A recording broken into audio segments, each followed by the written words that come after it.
پیچیدہ اور ٹیرے کیس کی رودات ملک صاحب نے ایک سیدھی چال چلی اور نتائج حاصل کر لیے، لیکن مسئلہ پیدا ہونے سے حل ہونے تک کیسے کیسے مرحلے آئے یہ آپ کو کہانی سن کر معلوم ہوگا۔ جو میرے چینل پر نیو ہے جلدی سے چینل کو سبسکرائب کر کے بیل کے آئیکن کو لازمی سے پریس کر لیجئے گا اور ویڈیو کو لائک بھی کر دیجئے گا۔ تو آئیے آغاز کرتے ہیں آج کے کیس کا۔ فروری کے ابتدائی ایام تھے، سردی کا زور ٹوٹ چکا تھا، موسم بڑا خوشگوار اور فرحت بخش ہو رہا تھا۔ ایسی ہی ایک صبح میں ناشتے سے فارغ ہو کر تھانے جانے کی تیاری کر رہا تھا کہ کوارٹر کے بیرونی دروازے پر دستک سنائی دی۔ میں اپنے کوارٹر کے اکلوتے کمرے سے باہر نکلا اور دروازے کی سمت قدم بڑھا دیے۔ اس وقت عموماً کوئی نہیں آیا کرتا تھا۔ تھانے میں اگر میری ضرورت پیش آ جاتی تو وہ لوگ دروازہ کھٹکھٹانے کے بجائے میرا انتظار کرتے تھے، کیونکہ چند منٹ بعد مجھے تھانے کے اندر پہنچنا ہی ہوتا تھا۔ اس کا مطلب یہی تھا کہ کوئی ایمرجنسی ہو گئی تھی یا پھر اسی لمحے ایک مرتبہ پھر دستک کی آواز ابھری۔ یہ اور اس سے پہلے والی دستک میں خاص نوعیت کی احتیاط اور نزاکت پائی جاتی تھی، جیسے دروازہ بجانے والا ہاتھ کسی مرد کا نہیں بلکہ کسی نازک اندام حسینہ کا ہو۔ کوئی حسینہ صبح ہی صبح میرا دروازہ کھٹکھٹانے کیوں چلی آئی؟ میں زیر لب بڑبڑاتے ہوئے سین عبور کر کے بیرونی دروازے پر پہنچا۔ اس سے پہلے کہ وہاں تیسری دستک کی آواز ابھرتی میں نے کنڈی گرا کر دروازہ کھول دیا۔ کھلے ہوئے دروازے نے میرے اندازے کی تصدیق کر دی، اور تصدیق بھی ڈبل۔ وہاں ایک نہیں بلکہ دو حسینائیں کھڑی تھیں۔ میں نے سوالی نظر سے باری باری ان کے چہروں کا جائزہ لیا اور قدرے سخت لہجے میں پوچھا، کیا بات ہے؟ تم دونوں کون اور یہاں کیا لینے آئی ہو؟ انہوں نے بیک وقت دائیں بائیں دیکھا، جیسے یہ اندازہ لگانے کی کوشش کر رہی ہوں کہ انہیں وہاں کسی نے دیکھا تو نہیں۔ پھر ان میں سے ایک نے رازدارانہ لہجے میں کہا، تھانے دار صاحب، ہم آپ سے ایک بہت ضروری بات کرنے آئے ہیں، ہمیں اندر آنے دیں۔ میں نے ٹٹولتی ہوئی نظر سے سرتاپا اس کا جائزہ لیا، پھر میں نے دروازہ کھول دیا اور کہا، ٹھیک ہے، آ جاؤ۔ وہ دونوں میرے کوارٹر میں داخل ہو گئی۔ میں نے بیرونی دروازہ بھیڑ دیا، میں خود ایک کرسی پر بیٹھ گیا اور انہیں چارپائی پر بیٹھنے کو کہا۔ انہوں نے فوراً میرے حکم کی تعمیل کر دی۔ وہ دونوں تقریباً ہم عمر نظر آتی تھیں، لیکن قد و قامت اور جسامت میں ایک دوسرے سے مختلف تھیں۔ ان میں سے ایک دراز قامت اور گندمی رنگت کی تھی، جبکہ دوسری پستہ قامت اور گوری چٹی تھی۔ یہ لڑکی حسن و جمال میں بھی دوسری دراز قد لڑکی سے کہیں بڑھ کر تھی۔ میں نے باری باری ان کے چہروں کا جائزہ لیتے ہوئے کہا، ہاں بتاؤ، آپ لوگ مجھ سے کون سی ضروری بات کرنے آئی ہو، اور ادھر تھانے میں آنے کی بجائے میرے کوارٹر کا رخ کیوں کیا؟ کیا انسان؟ لیکن ان سوالات کے جوابات دینے سے پہلے اپنا تعارف بھی کرا دو۔ تھانے دار جی، دراز قامت نے میری طرف دیکھتے ہوئے کہا، میرا نام جمیلہ ہے اور یہ نبیلہ ہے۔ اس نے اپنے ساتھی لڑکی کی جانب اشارہ کیا اور مزید بتایا، ہم دونوں اسی قصبے کی رہنے والی ہیں، اور جہاں تک اس بات کا تعلق ہے کہ ہم تھانے کے بجائے ادھر کیوں آئی ہیں، تو دراصل بات یہ ہے کہ ہم چھپ چھپا کر یہاں آئی ہیں۔ ہم نہیں چاہتی کہ کسی کو ہمارے یہاں آنے کا پتہ چلے۔ اگر ہم تھانے میں آتی تو آپ کے عملے کو خبر ہو جاتی۔ اچھا، میں نے گھور کر جمیلہ کی طرف دیکھا، تم لوگ چھپ چھپا کر مجھ سے ملنے آئی ہو، اس کا مطلب ہے کوئی بہت ہی سنگین مسئلہ ہے تمہارے ساتھ۔ اب تک صرف جمیلہ ہی نے مجھ سے بات کی تھی۔ گوری چٹی نبیلہ اس کے پہلو میں خاموش بیٹھی تھی۔ میرے اندازے کے مطابق ان کی عمریں 20 اور 25 کے درمیان تھیں۔ بعد میں مجھے پتا چلا کہ نبیلہ 23 سال کی اور جمیلہ 25 سال کی تھی۔ اس مرتبہ بھی جمیلہ ہی نے میرے سوال کا جواب دیا، بلکہ یہ جواب سوال نما تھا۔ تھانے دار جی، مسئلہ واقعی سنگین ہے، اور اب وعدہ کریں کہ اس سلسلے میں میرا مطلب ہے نبیلہ کی مدد ضرور کریں گے۔ مسئلہ سنے بغیر میں تم لوگوں سے کوئی وعدہ نہیں کر سکتا۔ اور ہاں، یہ بھی بتاؤ کہ تم دونوں کا آپس میں کیا تعلق ہے؟ تم بہنیں تو نہیں ہو سکتی ہو؟ ہم دونوں بڑی گہری سہیلیاں ہیں، جمیلہ نے بتایا۔ اسی دوستی کی وجہ سے نبیلہ کا دکھ مجھ سے دیکھا نہیں جاتا، جو میں اسے لے کر آپ کے پاس آ گئی ہوں۔ صرف ایک آپ ہی ہیں جو ہماری مدد کر سکتے ہیں۔ میں نے سنا ہے آپ بہت ہی ایماندار اور اصول پرست تھانے دار ہیں۔ غلط بات کوئی امیر، وزیر یا چودھری بھی کر رہا ہو، آپ اس کی ہاں میں ہاں نہیں ملاتے، اور نہ ہی اسے دب کر ناانصافی کرتے ہیں۔ آپ اپنے فرائض میں کوتاہی برداشت نہیں کرتے۔ تم نے میرے بارے میں جو کچھ سنا ہے وہ غلط نہیں۔ تمہید خاصی طویل ہو گئی اب تم نبیلہ کے مسئلے کی طرف، بلکہ نبیلہ تم خود اپنا مسئلہ مجھے بتاؤ۔ نبیلہ نے اپنی خوبصورت آنکھوں سے مجھے دیکھا، ایک لمحے کے توقف سے مستفسر ہوئی، تھانے دار جی، کیا بیٹیاں بھیڑ بکریاں ہوتی ہیں؟ نہیں۔ میں نے آنکھیں سکیڑ کر اس کی طرف دیکھا، اس کے سوال کے الفاظ میں دکھ ہی دکھ بھرا ہوا تھا۔ یہ بات تم سے کس نے کہہ دی؟ بیٹیاں تو اللہ کی رحمت اور اپنے ماں باپ کی آنکھوں کا نور ہوتی ہیں، انہیں نہ تو بوجھ سمجھنا چاہیے اور نہ ہی بھیڑ بکریاں۔ روحانسی آواز میں بولی، لیکن مجھے تو ایسے ہی سمجھا جا رہا ہے۔ اس کی گلو گیری کو دیکھتے ہوئے میں نے قدرے نرم لہجے میں پوچھا، نبیلہ، لگتا ہے تمہارے گھر میں کوئی گڑبڑ چل رہی ہے، خصوصاً تمہارے رشتے یا شادی کے حوالے سے۔ میرا اندازہ بالکل درست ثابت ہوا۔ اس نے چونک کر مجھے دیکھا اور اس طراری لہجے میں پوچھا، آپ کو یہ بات کس نے بتائی؟ تمہاری ڈبڈبائی ہوئی آنکھوں اور روندھی ہوئی آواز نے۔ بیٹی، مجھے تھانے داری کرتے ہوئے کئی سال ہو گئے ہیں۔ جس طرح تم اپنے ہاتھوں اور ان کی انگلیوں کو پہچانتی ہو، بالکل ویسے ہی میں اپنے پاس آنے والے لوگوں اور ان کے مسائل سے واقف ہو جاتا ہوں۔ نبیلہ بیٹی، تمہاری ذہنی کیفیت اور جسمانی حالت کو دیکھتے ہوئے میں دعوے سے کہہ سکتا ہوں کہ تمہارے والدین زبردستی تمہاری شادی کسی ایسے شخص سے کرنا چاہتے ہیں جو تمہیں ذرا بھی پسند نہیں، اور یہ کہ تم کسی اور کو پسند کرتی ہو، ہے نا؟ نبیلہ کے چہرے پر ایک رنگ سا آ کر گزر گیا۔ اس سے پہلے کہ وہ میرے استفسار کے جواب میں کچھ کہتی، جمیلہ جلدی سے بول اٹھی۔ اس کے لہجے میں دنیا جہان کی حیرت سمٹ آئی تھی۔ تھانے دار جی، کیا یہ کہانی ہم سے پہلے ہی آپ کے پاس پہنچ چکی ہے؟ نہیں، میں قطعی انداز میں بولا، پہلے تم دونوں یہاں پہنچی ہو، پھر یہ کہانی۔ میں نے بتایا نا، میں نے اپنے تجربے اور مشاہدے کی بنا پر نبیلہ کے بارے میں ایک اندازہ قائم کیا، اور مجھے پوری امید ہے کہ یہ اندازہ غلط نہیں ہو سکتا۔ آپ یہاں تو غیب داں ہیں یا پھر کوئی نجومی۔ مجھے گناہ گار نہ کرو بیٹی، میں نے تنبیہی انداز میں انگلی ہلاتے ہوئے جمیلہ سے کہا۔ غیب داں صرف خدا کی ذات ہے، اور علم نجوم سے میرا کوئی تعلق نہیں۔ یہ سب میرے پیشہ ورانہ تجربے کا نچوڑ ہے۔ اگر میں نے کچھ بھی غلط کہا ہے تو تم اس کی تردید کر سکتی ہو۔ آپ نے بالکل ٹھیک بتایا تھانے دار جی، نبیلہ عقیدت بھری نظروں سے مجھے دیکھتے ہوئے بولی۔ میں نے کہا، تم لوگوں کی آمد سے قبل میں تھانے جانے کی تیاری کر رہا تھا، وہاں میرا انتظار ہو رہا ہوگا۔ تم نے جو کچھ بھی کہنا ہے مختصر اور مؤثر الفاظ میں کہہ ڈالو، ورنہ ادھر سے کوئی مجھے بلانے یہاں آ گیا تو تمہاری میرے پاس موجودگی کا راز کھل جائے گا، اور تم لوگ ایسا نہیں چاہو گی۔ نبیلہ نے سہمی ہوئی نظروں سے جمیلہ کی طرف دیکھا اور اضطراری لہجے میں بولی، جمیلہ تم ہی جلدی تھانے دار جی کو سب کچھ بتا دو، میں ٹھیک طرح بات نہیں کر سکوں گی۔ نبیلہ کا اشارہ پا کر جمیلہ شروع ہو گئی۔ آئندہ 10 منٹ کی گفت و شنید میں نبیلہ کے جو تازہ ترین حالات مجھ تک پہنچے، میں ان کو خلاصہ آپ کی خدمت میں پیش کرتا ہوں، تاکہ آگے بڑھنے سے پہلے آپ بھی نبیلہ کے پس منظر سے آگاہ ہو جائیں۔ جیسا کہ میں نے شروع میں بتایا کہ نبیلہ نہایت ہی حسین و جمیل اور پرکشش لڑکی تھی۔ ایسی لڑکیوں کے لیے بعض اوقات ان کا حسن ہی سب سے بڑی مصیبت بن جاتا ہے۔ بیچاری نبیلہ کے ساتھ بھی کچھ اسی نوعیت کی صورتحال تھی۔ وہ گاؤں ہی کے ایک نوجوان انور علی کو بہت پسند کرتی تھی، اور ظاہر ہے اسے شادی بھی کرنا چاہتی تھی، لیکن اس کی ماں عائشہ بی بی کو اس کے جذبات، احساسات اور پسند کی ذرا پرواہ نہیں تھی۔ وہ اپنی مرضی سے زبردستی اس کی شادی چودھری مشتاق سے کرنا چاہتی تھی۔ نبیلہ کے مطابق چودھری مشتاق ایک عیاش شخص تھا اور عمر میں اس کے باپ سے بھی 10 سال بڑا تھا۔ شادی کا لفظ تو اس کی ماں کو تسلی دینے کے لیے استعمال کر رہا تھا، ورنہ اس کی نظروں میں نبیلہ کی حیثیت کسی خوبصورت کھلونے سے زیادہ نہیں تھی۔ وہ چند روز تک اس دلکش کھلونے سے اپنا دل بہلاتا، پھر اسے کہیں بھی پھینک دیتا۔ وہ ایک شادی شدہ اور پوتوں پوتیوں نواسوں نواسیوں والا شخص تھا۔ اس عمر اور حالات میں وہ نبیلہ سے باقاعدہ شادی کر کے حویلی میں اپنے لیے کوئی نئی مصیبت کھڑی کرنے کے بارے میں سوچ بھی نہیں سکتا تھا۔ نبیلہ اور جمیلہ کو یقین تھا کہ اگر چودھری مشتاق نے عائشہ بی بی سے ایسی کوئی بات کی تھی تو یہ دھوکے کے سوا اور کچھ نہیں تھا، اور عائشہ بڑی خوبصورتی سے یہ دھوکہ کھا رہی تھی۔ وہ یہی سمجھ رہی تھی کہ چودھری مشتاق واقعی اس کی بیٹی کو چودھران بنائے گا۔ اس طرح وہ خود چودھری کی ساس بن جائے گی، پھر پورے گاؤں میں اس کی ٹور نکل آئے گی۔ نبیلہ یہ چاہتی تھی کہ میں اس کی ماں کو سمجھاؤں تاکہ وہ چودھری مشتاق کا خیال اپنے ذہن سے نکال دے۔ اسی مقصد سے وہ دونوں میرے پاس آئی تھی۔ ان کی نظر میں ایک میں ہی تھا جو اس مسئلے کو حل کر سکتا تھا۔ ان کی خواہش تھی کہ میں کچھ بھی کروں، عائشہ بی بی کو سمجھاؤں یا چودھری سے بات کروں، نتیجہ یہ نکلنا چاہیے کہ نبیلہ چودھری مشتاق کے ہتھے چڑھنے سے بچ جائے۔ میں نے پوری توجہ سے یہ قصہ سنا اور جمیلہ کے خاموش ہونے پر نبیلہ سے پوچھا، نبیلہ بیٹی، کیا تمہارا باپ حیات ہے؟ جی ہاں۔ اس نے جلدی سے اس بات میں گردن ہلائی، میرے ابو کا نام حیات ہی ہے۔ میں نے تمہارے باپ کا نام نہیں پوچھا۔ میں نے وضاحت کرتے ہوئے بتایا، میں یہ جاننا چاہتا ہوں کہ کیا تمہارا باپ زندہ ہے؟ جی، میرے ابو زندہ ہیں، اس نے جواب دیا۔ کیا تمہارے باپ کو یہ بات معلوم نہیں کہ تمہاری ماں تمہارے ساتھ کیا کرنے والی ہے؟ میں نے پوچھا۔ ابو کو سب پتہ ہے جی، وہ ٹوٹے ہوئے لہجے میں بولی۔ تو کیا تمہارا باپ بھی اس سازش میں اپنی بیوی کا حامی ہے؟ نہیں جی، اس نے بڑی تیزی سے نفی میں گردن ہلائی۔ پھر؟ میں نے سوالیہ نظروں سے اس کی طرف دیکھا۔ وہ جی، وہ متذبذب انداز میں بولی، گھر میں صرف امی کی چلتی ہے۔ جمیلہ نے اپنی دانست میں وضاحت کرتے ہوئے کہا، تھانے دار جی، بات دراصل یہ ہے کہ نبیلہ کی امی بڑی چلال والی اور منمانی کرنے والی عورت ہے۔ حیات چاچا کی تو اس کے سامنے ذرا نہیں چلتی، گھر میں ایک طرف کسی کونے میں خاموش بیٹھا رہتا ہے۔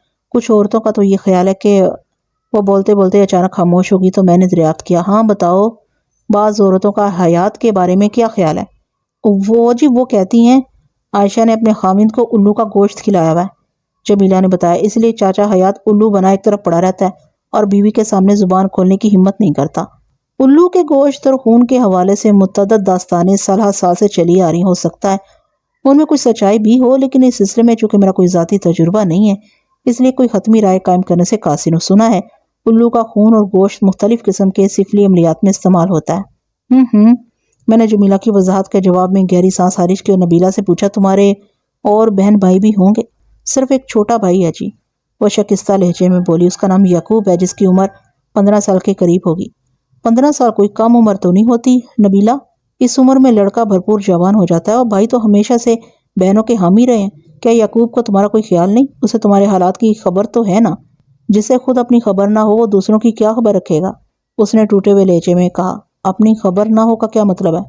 اس کی آواز ایسی بھرائی تھی کہ میرے سوال کے جواب میں کچھ بتا نہ سکی۔ اس نازک مرحلے پر اس کی دوست جمیلہ مدد کو لپکی اور اس نے بتایا، تھانے دار جی، یعقوب مستانہ اللہ لوگ ہے۔ ٹھیک ہے، میں سمجھ گیا۔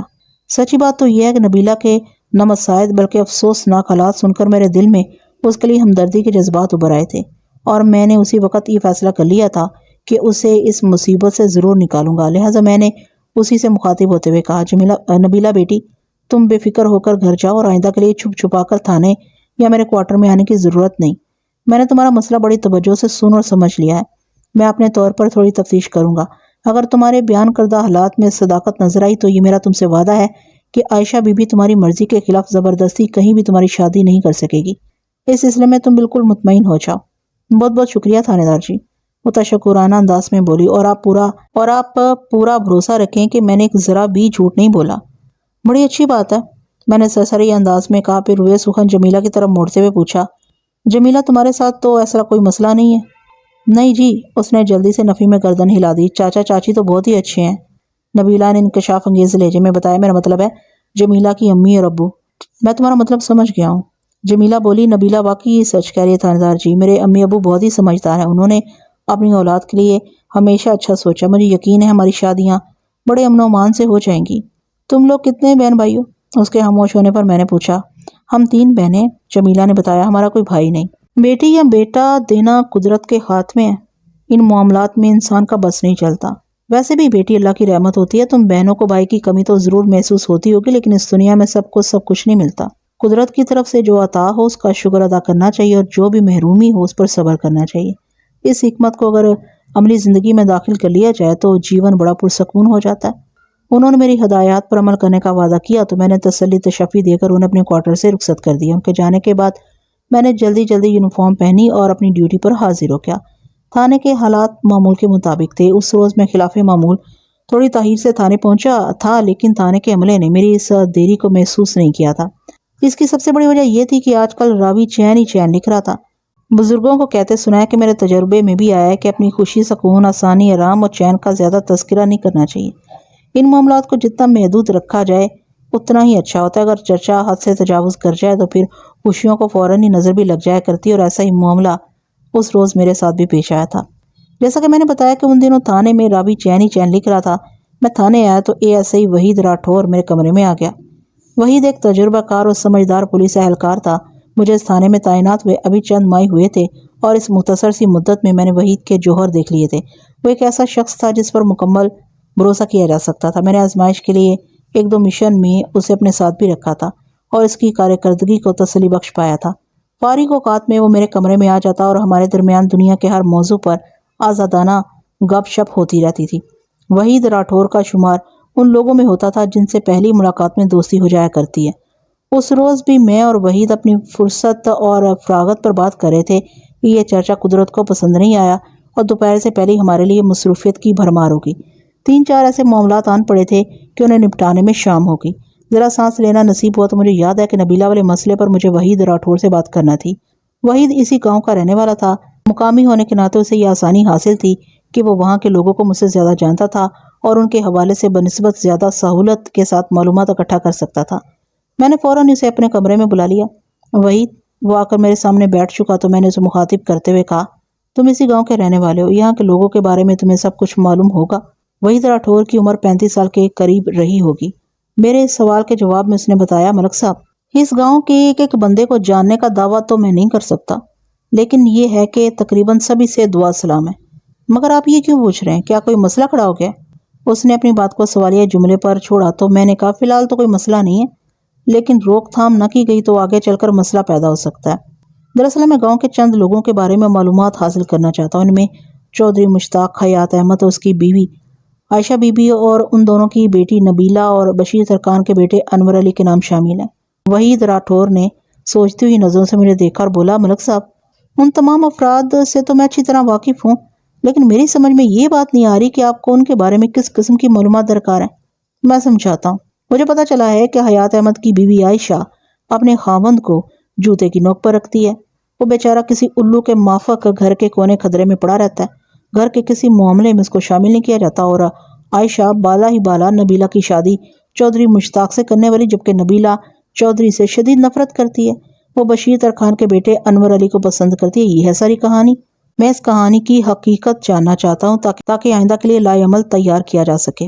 اس نے بڑے تحمل سے میری بات سنی اور میرے خاموش ہونے پر ٹھہرے ہوئے لہجے میں بولا، ملک صاحب، میں بشیر ترکھان کے اکلوتے بیٹے انور علی کو تو جانتا ہوں، لیکن مجھے یہ پتا نہیں کہ کوئی نبیلہ اس کو پسند کرتی ہے۔ البتہ جہاں تک حیات احمد کی گھر والی عائشہ کا تعلق ہے تو اس کا معاملہ خاصا گڑبڑ ہے۔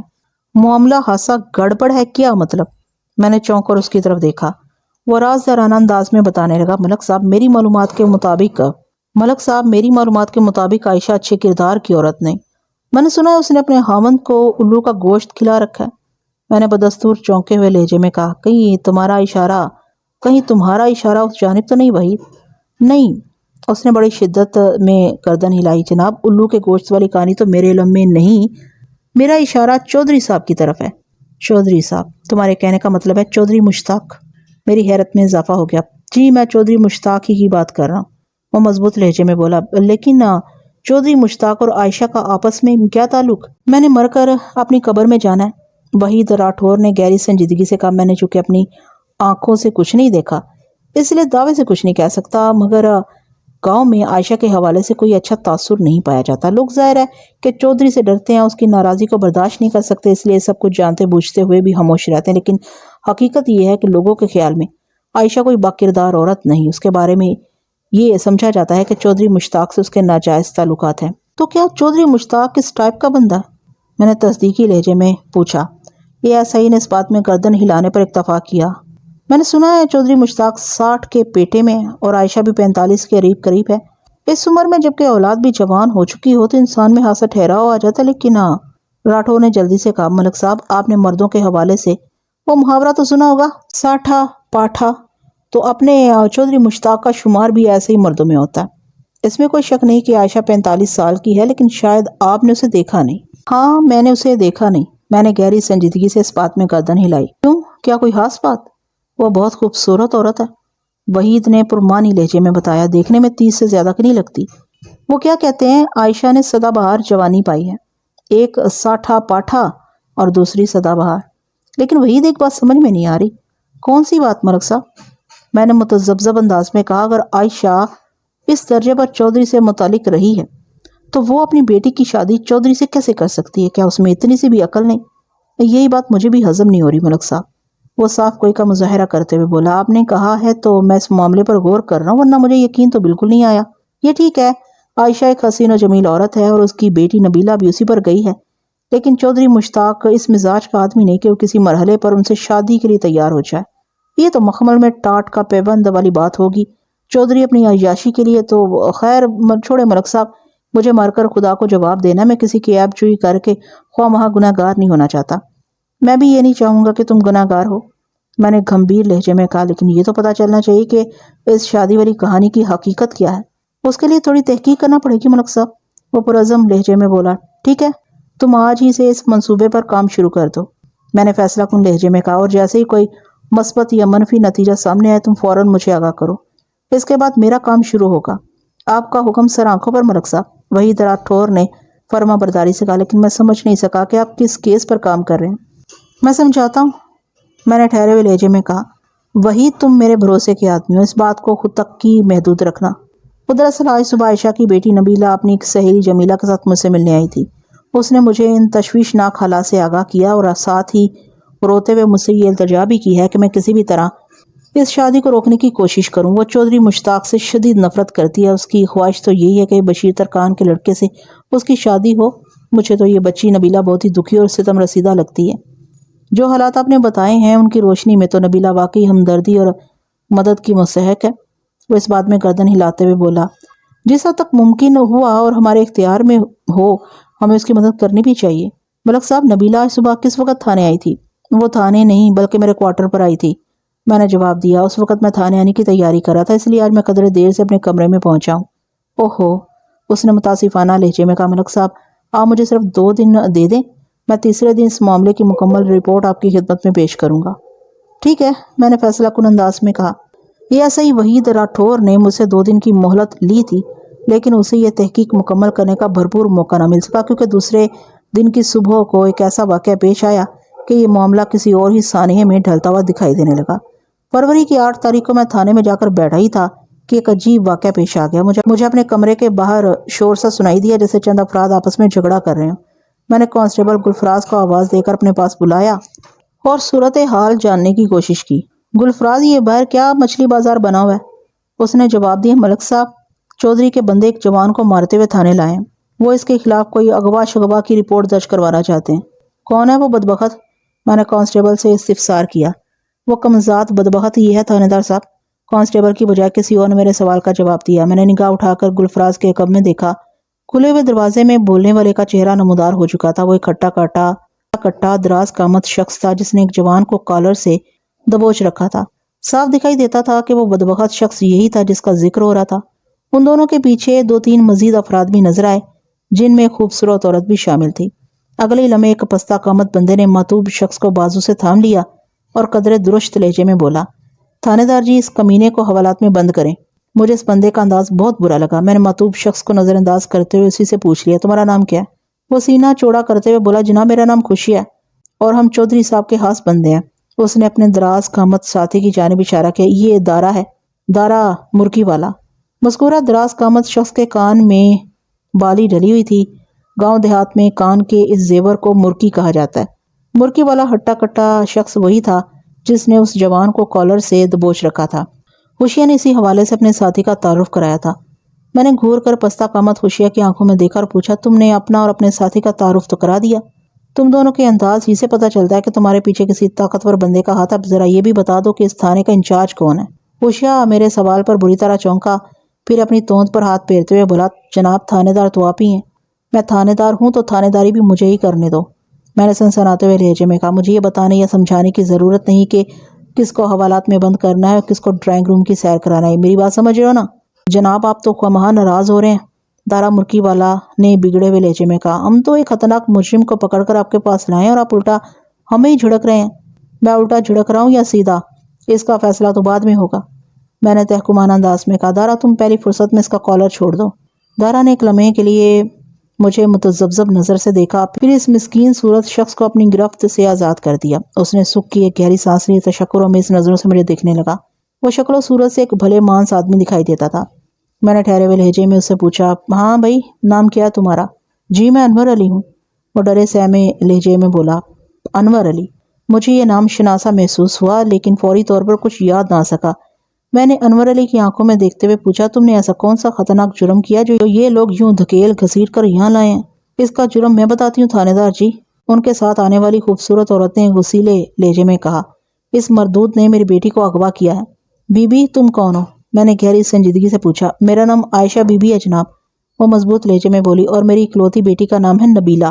اوہو، ایک منظر میری یادداشت میں گھوم کر رہ گیا۔ کیا تم حیات احمد کی بیوی ہو؟ میں نے اضطراری لہجے میں پوچھا۔ جی آپ نے بالکل ٹھیک پہچانا۔ پھر انور علی کی طرف اشارہ کرتے ہوئے بولی، اس شیطان نے میری بیٹی نبیلہ کو ورگلا کر پتہ نہیں کہاں غائب کر دی ہے۔ آپ اس کے خلاف پرچہ کاٹے جی اور اس کی اتنی پٹائی کریں کہ ہاتھ اور پاؤں جوڑ کر نبیلہ کا پتہ بتائے۔ اب یہ آپ کے حوالے ہے۔ تھانے دار جی، ان دونوں سانڈوں نے پہلے ہی مجھے بہت مارا ہے، انور علی نے فریادی لہجے میں کہا۔ میں چودھری مشتاق کے ڈر سے مار کھاتا رہا، ورنہ اگر یہ چودھری کے بندے نہ ہوتے تو آپ مجھ سے جس بھی قسم کی قسم لے لیں جناب، میں سچ کہتا ہوں، میں نے نبیلہ کو اغوا نہیں کیا اور نہ ہی اسے کہیں چھپا کر رکھا ہے۔ یہ جھوٹ بول رہا ہے جی، عائشہ چٹخ کر بولی۔ ایسی گھٹیا حرکت اس کمینے کے سوا اور کوئی کر ہی نہیں سکتا۔ یہ ساری کہانی اب کھل کر میرے سامنے آ گئی تھی۔ میں نے کل صبح ہی نبیلہ کو دیکھا تھا اور ایسی وحید راٹھور کی زبانی عائشہ کے حسن و جمال کی جو داستان سنی تھی وہ لفظ بہ لفظ درست ثابت ہو رہی تھی۔ اس کہانی کی ابتدا ہی میں انور علی، نبیلہ، عائشہ، حیات احمد اور چودھری مشتاق کے حوالے سے میں کافی تفصیل کے ساتھ بتا چکا ہوں۔ مجھے یقین ہے آپ بھی سچویشن کو اچھی طرح سمجھ گئے ہوں گے۔ نبیلہ اور انور علی ایک دوسرے کو پسند کرتے تھے اور آگے چل کر شادی کی خواہش رکھتے تھے، مگر عائشہ اپنی بیٹی نبیلہ کی شادی چودھری مشتاق سے کرنے کی خواہاں تھی۔ نبیلہ چودھری کو سخت ناپسند کرتی تھی بلکہ اسے شدید نفرت کرتی تھی، اور اس بے جوڑ غیر منطقی شادی کو رکوانے کے لیے ہی وہ چھپ چھپا کر مجھ سے ملنے اپنی سہیلی جمیلہ کے ہمراہ میرے کوارٹر پر آئی تھی۔ سچی بات تو یہ ہے کہ انور علی مجھے ایسا شخص محسوس نہیں ہوتا تھا جو نبیلہ کے اغوا میں ملوث رہا ہو۔ دوسری جانب چودھری کے دو مسٹنڈوں کا انور علی کو زد و کوب کرتے ہوئے تھانے تک لانا یہ ظاہر کرتا تھا کہ چودھری انور کو کسی لمبے چکر میں طویل عرصے کے لیے فٹ کرانے کا ارادہ رکھتا تھا۔ موجودہ حالات کے تناظر میں ایسا ممکن بھی دکھائی دیتا تھا۔ مجھے سب سے پہلے یہ معلوم کرنا تھا کہ نبیلہ کب اور کتنے بجے سے لاپتہ ہے۔ اس کے بعد یہ تحقیق قدرے سہل ہو جاتی کہ اس کے اغوا میں کس کا ہاتھ ہو سکتا ہے۔ میں نے تو گزشتہ روز صحیح سلامت اسے اپنے کوارٹر سے رخصت کیا تھا۔ میں نے عائشہ کی جانب متوجہ ہوتے ہوئے پوچھا، بی بی تم انور کو کمینہ، کمزاد اور پتہ نہیں کیا کیا کہہ رہی ہو، اور تمہارا یہ بھی دعویٰ ہے کہ یہ جھوٹ بولا، ذرا یہ تو بتاؤ تم کس بنا پر اسے مورد الزام ٹھہرا رہی ہو؟ یہ منحوس ہاتھ دھو کر میری بیٹی کے پیچھے پڑا ہوا تھا۔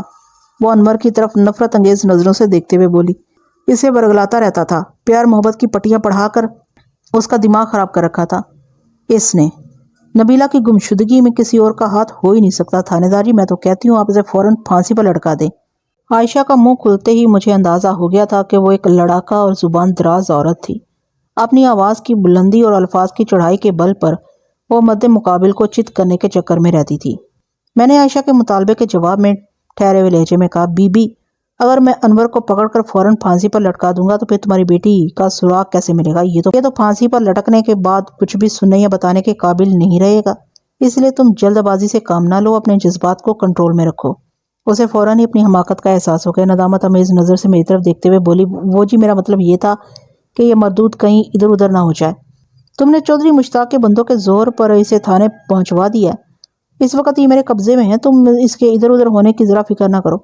پھر دارا مرکی والا اور ہوشیہ کی طرف دیکھتے ہوئے تحکمانہ لہجے میں نے کہا، تم دونوں باہر جا کر برآمدے میں بیٹھو، اگر کسی مرحلے پر تمہاری ضرورت محسوس ہوئی تو میں تمہیں اندر بلا لوں گا۔ انہوں نے متذبذب نظروں سے ایک دوسرے کو دیکھا۔ ان کے تیوروں سے اندازہ ہوتا تھا کہ وہ باہر جانے کا ارادہ نہیں رکھتے۔ تم لوگوں نے سنا نہیں میں کیا کہہ رہا ہوں؟ گمشدہ لڑکی کی ماں سے میں بات کر رہا ہوں نا، اور تمہارا پیش کردہ ملزم بھی میرے قبضے میں ہے۔ پھر میں نے کانسٹیبل گل فراز کی جانب دیکھتے ہوئے تحکمانہ انداز میں کہا، ان دونوں کو بتاؤ کہ تھانے کا برآمدہ کس طرف ہے۔ اور اس برآمدے میں لکڑی کی بینچ کدھر رکھی ہے؟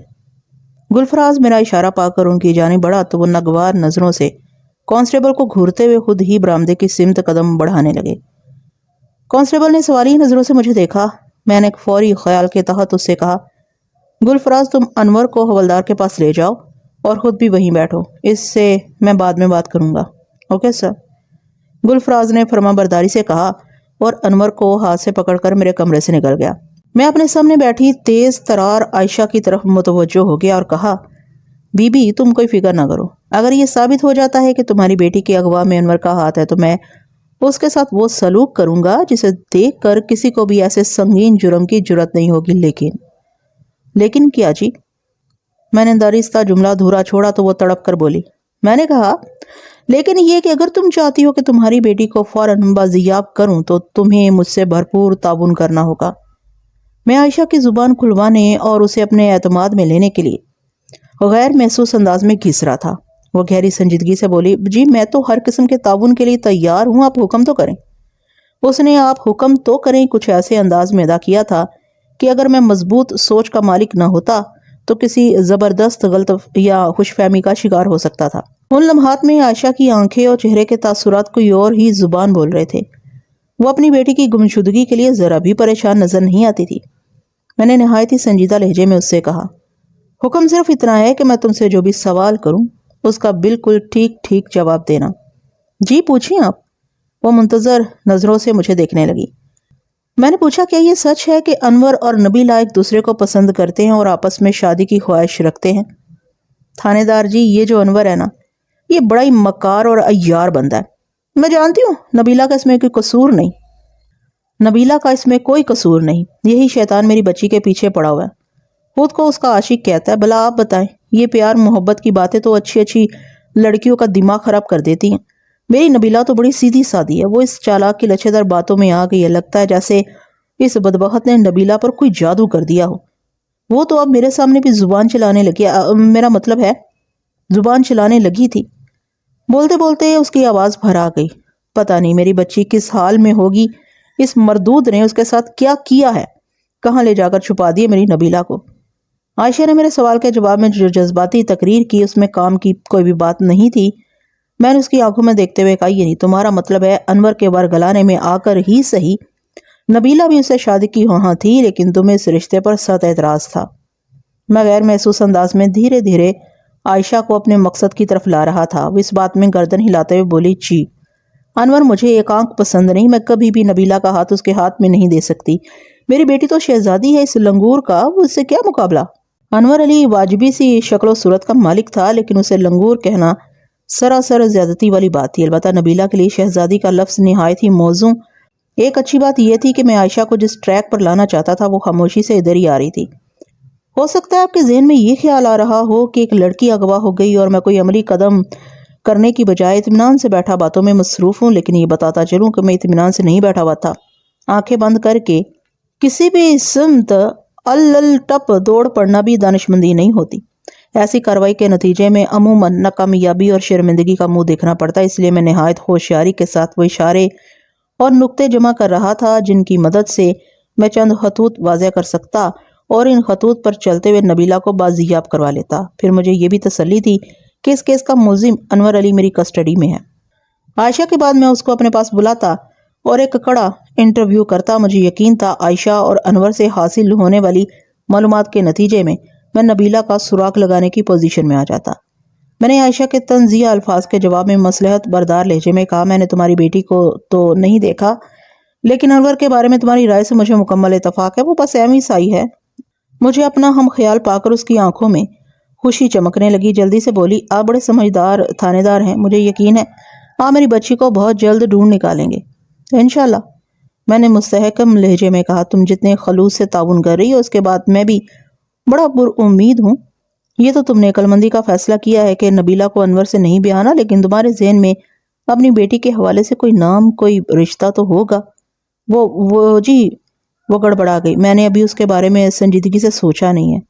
میں نے اس کی آنکھوں میں جھانکتے ہوئے کہا، ابھی سوچا نہیں یا مجھے بتانا نہیں چاہتی ہو؟ جی ایسی تو کوئی بات نہیں۔ اس کی گڑبڑاہٹ میں کئی گنا اضافہ ہو گیا۔ میں نے بدستور اس کی آنکھوں میں دیکھتے ہوئے کہا، میں محسوس کر رہا ہوں تمہارے دل اور دماغ میں چودھری مشتاق کے لیے بڑی گنجائش ہے۔ وہ چونک کر مجھے دیکھنے لگی، پھر بات بناتے ہوئے بولی، تھانے دار جی، ہمارے چودھری صاحب ہیں ہی اتنے اچھے کہ گاؤں کے سب لوگوں کے دل میں ان کی بڑی عزت ہے۔ میں سب گاؤں والوں کی بات نہیں کر رہا ہوں عائشہ، میں نے سنسنی خیز لہجے میں کہا، میرا اشارہ تمہارے دل اور دماغ کی طرف ہے۔ میں نے اسے یہ بتانا ضروری نہیں سمجھا کہ گاؤں والے چودھری کی عزت کس وجہ سے کرتے ہیں۔ کسی طاقتور شخص کے خوف اور ڈر کے سبب اس کا احترام کیا جائے تو اچھا نہیں ہو جاتا۔ بہرحال عائشہ نے میرے معنی خیز سوال کے جواب میں بتایا، جی آپ بالکل ٹھیک کہہ رہے ہیں، میں واقعی چودھری مشتاق کی عزت کرتی ہوں اور تمہاری بیٹی نبیلہ چودھری سے شدید نفرت کرتی ہے۔ جی ہاں، جی نہیں، وہ لڑکھڑاہٹ آمیز لہجے میں بولی، اب ایسی تو کوئی بات نہیں۔ بات ختم کر کے وہ الجھن زدہ نظروں سے مجھے دیکھنے لگی۔ اگر ایسی بات نہیں تو پھر اس کا یہ مطلب ہوا کہ وہ چودھری کو تمہاری طرح بہت پسند کرتی ہے؟ جی ہاں۔ اس کی سمجھ میں نہیں آ رہا تھا کہ کیا جواب دے۔ میں نے چڑھائی جاری رکھتے ہوئے پوچھا، اگر نبیلہ کو چودھری مشتاق برا نہیں لگتا، وہ اسے نفرت نہیں کرتی، تو پھر وہ اسے شادی کرنے سے کیوں انکاری ہے؟ جی؟ اس نے وحشت زدہ نظروں سے مجھے دیکھا، کیا آپ کو سب پتا ہے؟ میں علاقے کا تھانے دار ہوں۔ میں نے نبیلہ اور جمیلہ سے ہونے والی ملاقات کا ذکر گول کرتے ہوئے کہا، اور تھوڑی دیر پہلے تم ہی نے کہا تھا کہ میں ایک سمجھدار تھانے دار ہوں۔ ایک سمجھ بوجھ والا تھانے دار اپنے علاقے کے تمام لوگوں کے حالات و واقعات سے اچھی طرح واقف ہوتا، لہٰذا تمہیں اس حوالے سے ذہن کو الجھانے کی ضرورت نہیں کہ میں تمہارے گھریلو معاملات سے کیسے آگاہ ہو گیا ہوں۔ میری پکی معلومات کے مطابق تم نبیلہ کو چودھری سے بیاہ کر اس کی ساس بننے کا خواب دیکھ رہی ہو، مگر نبیلہ چودھری مشتاق سے از حد نفرت کرتی ہے۔ اس کا دل انور علی میں اٹکا ہوا ہے۔ کیا میں غلط کہہ رہا ہوں؟ میرے سوال کا جواب دینے سے پہلے اتنا ضرور سوچ لینا کہ کسی بھی قسم کی غلط بیانی یا حقائق کی پردہ پوشی تمہیں کسی بڑی مصیبت میں گرفتار کر سکتی ہے۔ میرے دھمکی بھرے انداز نے اسے راہ راست پر رکھتے ہوئے دروغ گوئی کی طرف نہیں جانے دیا۔ وہ گہری سنجیدگی سے بولی، تھانے دار جی، آپ بالکل صحیح کہہ رہے ہیں، واقعی یہ میری دلی خواہش ہے کہ نبیلہ کی شادی چودھری صاحب سے ہو جائے، لیکن اب تو نبیلہ ہی کہیں غائب ہو گئی ہے۔ اس الو کے پٹھے انور نے پہلے اس کے دماغ میں چودھری صاحب کے خلاف نفرت بھری، پھر اسے کہیں غائب کر دیا۔ نبیلہ اگر غائب ہوئی ہے تو بہت جلد مل بھی جائے گی، میں نے تسلی بھرے لہجے میں کہا۔ اس کی تلاش کے لیے میں تم سے زیادہ تشویش میں مبتلا ہوں، تم فکر نہ کرو، میں اسے بہت جلد ڈھونڈ نکالوں گا۔ فی الحال ہم چودھری مشتاق کی طرف آتے ہیں۔ عائشہ بی بی ٹھیک ہے، تمہاری یہ خواہش تھی کہ نبیلہ کی شادی چودھری مشتاق سے ہو جائے، کیا چودھری بھی اس رشتے کے لیے تیار تھا؟ جی چودھری صاحب بھی راضی تھے، وہ اس بات میں سر ہلاتے ہوئے بولی۔ میں نے پوچھا چودھری مشتاق کی عمر کا کچھ اندازہ ہے تمہیں؟ میں نے سنا ہے اس کی اولادوں کی اولادیں بھی جوانی کی دہلیز پر قدم رکھ چکی ہیں۔ جی، وہ جز ہوتے ہوئے بولی، چودھری صاحب پکی عمر کے ہیں۔ پکی عمر؟ میں نے طنزیہ لہجے میں کہا۔ چودھری مشتاق کچھ زیادہ ہی پکی عمر کا نہیں عائشہ، مجھے پتا چلا ہے وہ نبیلہ کے باپ سے بھی 10 سال بڑا ہے۔ تمہاری مت تو نہیں ماری گئی عائشہ بی بی؟ وہ جی عمر کم یا زیادہ ہونے سے کیا فرق پڑتا ہے؟ وہ عجیب سے لہجے میں بولی، چودھری صاحب اس عمر میں بھی بڑے زندہ دل اور صحت مند ہیں۔ ٹھیک کہتی ہو بی بی، نہ چاہتے ہوئے بھی میری زبان سے ایک سلگتا ہوا جملہ نکل ہی گیا۔ یہ بات تم سے زیادہ اور کون جانتا ہوگا؟ وہ جھیم کر ادھر ادھر دیکھنے لگی۔ ایسے ہی وحید راٹھور نے مجھے مبہم انداز میں عائشہ اور چودھری کے پرائیویٹ تعلقات کے بارے میں جو کچھ بتایا تھا، عائشہ کا حالیہ رویہ اس کی تصدیق کر رہا تھا۔ میں نے سوالات کا زاویہ تبدیل کرتے ہوئے کہا، عائشہ بی بی، نبیلہ تمہاری بیٹی ہے، تم انور علی کو لنگور کہہ کر مسترد کر چکی ہو اور چودھری مشتاق تمہاری نظر میں گبرو ہے۔ تم نبیلہ کی شادی جہاں بھی کرو، یہ میرا مسئلہ نہیں، میں کسی کے گھریلو معاملات میں مداخلت نہیں کرتا۔ یہ بتاؤ نبیلہ کب سے غائب ہے؟ وہ ایک گہری سانس خارج کرتے ہوئے بولی، کل دوپہر سے جی، کل دوپہر سے۔ وہ کل سے غائب ہے اور تم آج اس کی گمشدگی کی رپورٹ درج کرانے آئی ہو؟ میں رپورٹ درج کرانے نہیں آئی جی، بلکہ میں نے ملزم انور کو پکڑ کر آپ کے حوالے کیا۔ آپ کا آدھا کام تو ہو گیا، اب انور کی زبان سے نبیلہ کا پتہ گلوانا آپ کی ذمہ داری ہے۔ میں نے قدرے اکھڑے ہوئے لہجے میں کہا، تم مجھے یہ بتانے کی کوشش نہ کرو کہ میری کیا ذمہ داری ہے، میں اپنے فرائض سے اچھی طرح واقف ہوں، میں صرف یہ جاننا چاہتا ہوں کہ کل دوپہر سے اب تک تم کیا کرتی رہی ہو۔ میرے بدلے ہوئے انداز نے اسے بہت کچھ سمجھا دیا تھا۔ قدرے نرم لہجے میں بولی، تھانے دار جی آپ تو خواہ مخواہ خفا ہو رہے ہیں، سچی بات تو یہ ہے جی کہ میں تو یہی سمجھ رہی تھی کہ وہ اپنی سہیلیوں کے ساتھ ہوگی، اس لیے فکر مند نہیں تھی، لیکن جب شام ہو گئی وہ گھر واپس نہیں آئی تو مجھے اس کی طرف سے تشویش ہوئی۔ میں نے اس کی سہیلیوں سے پوچھ گچھ شروع کی۔ صبح وہ جمیلہ کے ساتھ تھی، دوپہر کو گھر آئی تھی اور کھانا وغیرہ کھانے کے بعد پھر گھر سے نکل گئی تھی۔ میری پوچھ پڑتال کے جواب میں یہ بات سامنے آئی کہ نبیلہ کو آخری مرتبہ کل دوپہر کے بعد تقریباً 2 بجے کھیتوں میں انور کے ساتھ چھپ چھپ کر باتیں کرتے دیکھا گیا تھا۔ اس کے بعد وہ کہیں نظر نہیں آئی کسی کو۔ میں نے اس کے لیے 1 منٹ، میں نے اس کی بات کاٹتے ہوئے کہا، کل دوپہر 2 بجے نبیلہ اور انور کو کھیتوں میں چھپ کر باتیں کرتے ہوئے کس نے دیکھا تھا؟ چیموں نے، عائشہ نے جواب دیا۔ نیاز تیلی کی بیٹی چیموں کھیتوں کے پاس سے گزر رہی تھی کہ ایک جگہ کھیت کی کھڑی فصل میں اسے حرکت دکھائی دی۔ وہ چونکی اور اپنی توجہ اس حرکت کی طرف لگا دی۔ تھوڑی دیر کے بعد اسے وہاں نبیلہ اور انور کی جھلک دکھائی دی، وہ راز و نیاز کی باتیں کر رہے تھے۔ چیموں نے انہیں مخاطب کرنا یا ان کے رنگ میں بھنگ ڈالنا مناسب نہ سمجھا اور خاموشی سے آگے بڑھ گئی۔ چیموں نے یہ خاص بات کل رات ہی کو مجھے بتائی اور میں پریشان ہوگی۔ میں سیدھی انور کے گھر پہنچی، لیکن وہ کمبخت گھر میں نہیں ملا۔ اس کے باپ نے بتایا کہ وہ ساتھ والے پنڈ گیا اور صبح واپس آ جائے گا۔ بشیر ترکان نے بہت کرید کر مجھ سے پوچھا کہ میں اس کے بیٹے انور کو کیوں ڈھونڈ رہی، مگر میں نے اسے نبیلہ کی گمشدگی کے بارے میں کچھ نہیں بتایا اور واپس آ گئی۔ واپس کہاں آ گئی؟ میں آپ کو بتا رہی تھی کہ بشیر ترکان کے گھر سے واپس آ گئی، وہ وضاحت کرتے ہوئے بولی۔ وہاں سے میں اپنے گھر نہیں آئی بلکہ سیدھی چودھری صاحب کے پاس ان کی حویلی چلی گئی۔ انہیں صورتحال سے آگاہ کرنا ضروری تھا کیونکہ بہت جلد نبیلہ کی ان سے شادی ہونے والی تھی۔ پھر چودھری مشتاق نے تم سے کیا کہا؟ میں نے پوچھا۔ انہوں نے پوری توجہ سے میری بات سنی اور کہنے لگے، عائشہ نے بتایا، اس وقت انور تو گاؤں میں موجود نہیں اور اس کے باپ سے کوئی بات کرنے کا فائدہ نہیں، لہٰذا بہتر یہی ہے کہ انور کی واپسی کا انتظار کیا جائے۔ وہ کل جب یہاں پہنچے گا تو میں اسے حویلی میں بلا کر خود اس کی خبر لوں گا۔ تم پریشان نہ ہو عائشہ، میں تمہاری بیٹی کو جلدی تلاش کروا لوں گا۔ تھانے دار جی، چودھری صاحب کے حکم پر میں خاموشی سے گھر آ گئی اور پوری رات نبیلہ کے بارے میں سوچتے ہوئے گزار دی۔ مجھے پتا چلا ہے کہ تمہارا بیٹا یعقوب سودائی سا ہے، میں نے ٹھہرے ہوئے لہجے میں کہا۔ اس بیچارے کا گھر کے کسی معاملے میں کوئی عمل دخل نہیں، لیکن حیات احمد نے اس موقع پر کیا رد عمل ظاہر کیا تھا؟ میرا مطلب ہے کہ بیٹی کی گمشدگی نے اس پر کیا اثرات مرتب کیے تھے؟ اس نے برا سا منہ بنایا اور کڑوے لہجے میں بولی، حیات کا کچھ نہ پوچھے تھانے دار جی، وہ نہ 3 میں ہے اور نہ 13 میں۔ اگر وہ سمجھدار اور معقول بندہ ہوتا تو مجھے یہ دن ہی نہ دیکھنا پڑتے۔ اسے سارا دن گھر میں پڑھ کر چارپائی توڑنے کے سوا کچھ نہیں آتا۔ وہ حیات نہیں بلکہ میرے لیے ایک عورت ہے۔ آج صبح کیا واقعات پیش آئے ہیں؟ انور علی تم لوگوں کو کہاں سے ملا؟ چودھری صاحب نے رات مجھے اس بارے میں کچھ نہیں بتایا تھا، لیکن اب پتا چلا کہ انہوں نے دارا اور خوشیہ کی رات ہی کو ڈیوٹی لگا دی تھی کہ انور جیسے ہی گاؤں میں داخل اسے پکڑ کر تھانے لے جائیں۔ بس جی، پہلے انہوں نے اس لفنگے کو قابو کیا، پھر ایک بندہ میری طرف دوڑا کر مجھے بھی بلا لیا، ہم سب مل کر تھانے آ گئی۔ یہ ساری کہانی جی۔ رات کو چودھری نے تم سے کہا کہ وہ انور کو اپنی حویلی میں بلا کر اسے پوچھ گچھ کرے گا، لیکن بعد میں اپنے بندوں کو حکم دیا کہ وہ انور کو پکڑ کر سیدھے تھانے لے جائیں۔ چودھری کی یہ ادا میری سمجھ میں نہیں آئی۔ پتہ نہیں جی، انہوں نے ایسا کیوں کیا، وہ متذبذب لہجے میں بولی۔ یہ بات تو آپ انہی سے پوچھے جی، چودھری سے ملاقات ہوگی تو میں یہ سوال اسے ضرور کروں گا۔ فی الحال تم مجھے یہ بتاؤ کہ کیا بشیر ترکھان کو اس بات کا پتہ ہے کہ اس کے بیٹے کو تھانے پہنچا دیا گیا ہے؟ نہیں جی، اس نے بڑی شدت سے نفی میں سر ہلایا۔ میرا خیال ہے گاؤں میں ابھی کسی کو بھی اس واقعے کی خبر نہیں۔ یہ ساری کارروائی چودھری صاحب کے بندوں نے چھپ چھپاتے کی ہے۔ اب اس سلسلے میں جو کچھ بھی میں کروں گا وہ سب چھپ چھپاتے ہی ہوگا۔ جی کیا مطلب؟ اس نے تیزی سے پلکیں چھپکائی۔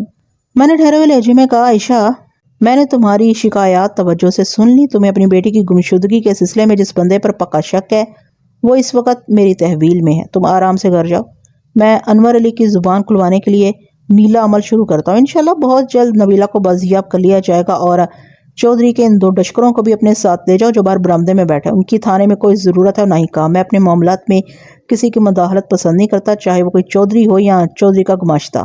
میری بات عائشہ بی بی کی سمجھ میں آ گئی۔ اس نے اس بات میں سر ہلایا اور میرا شکریہ ادا کرنے کے بعد خاموشی سے رخصت ہو گئی۔ اس کے جانے کے بعد میں نے انور علی کو اپنے پاس بلا لیا۔ وہ مسکین سی صورت کے ساتھ میرے سامنے آ کھڑا ہو گیا۔ وہ بے حد سہما ہوا اور ڈرا ڈرا سا دکھائی دیتا تھا۔ میں نے اس کی آنکھوں میں دیکھتے ہوئے قدرے سخت لہجے میں کہا، کیا تمہیں پتہ ہے کہ چودھری کے بندوں نے تمہیں کس چکر میں پکڑ کر تھانے پہنچایا؟ اس نے اس بات میں گردن ہلائی اور بتایا، یہ لوگ مجھ پر الزام لگا رہے ہیں کہ میں نے نبیلہ کو اغوا کر کے کہیں چھپا دیا ہے۔ تو کیا واقعی تم نے یہ کارنامہ انجام دیا ہے؟ میں نے سنسناتے ہوئے لہجے میں پوچھا۔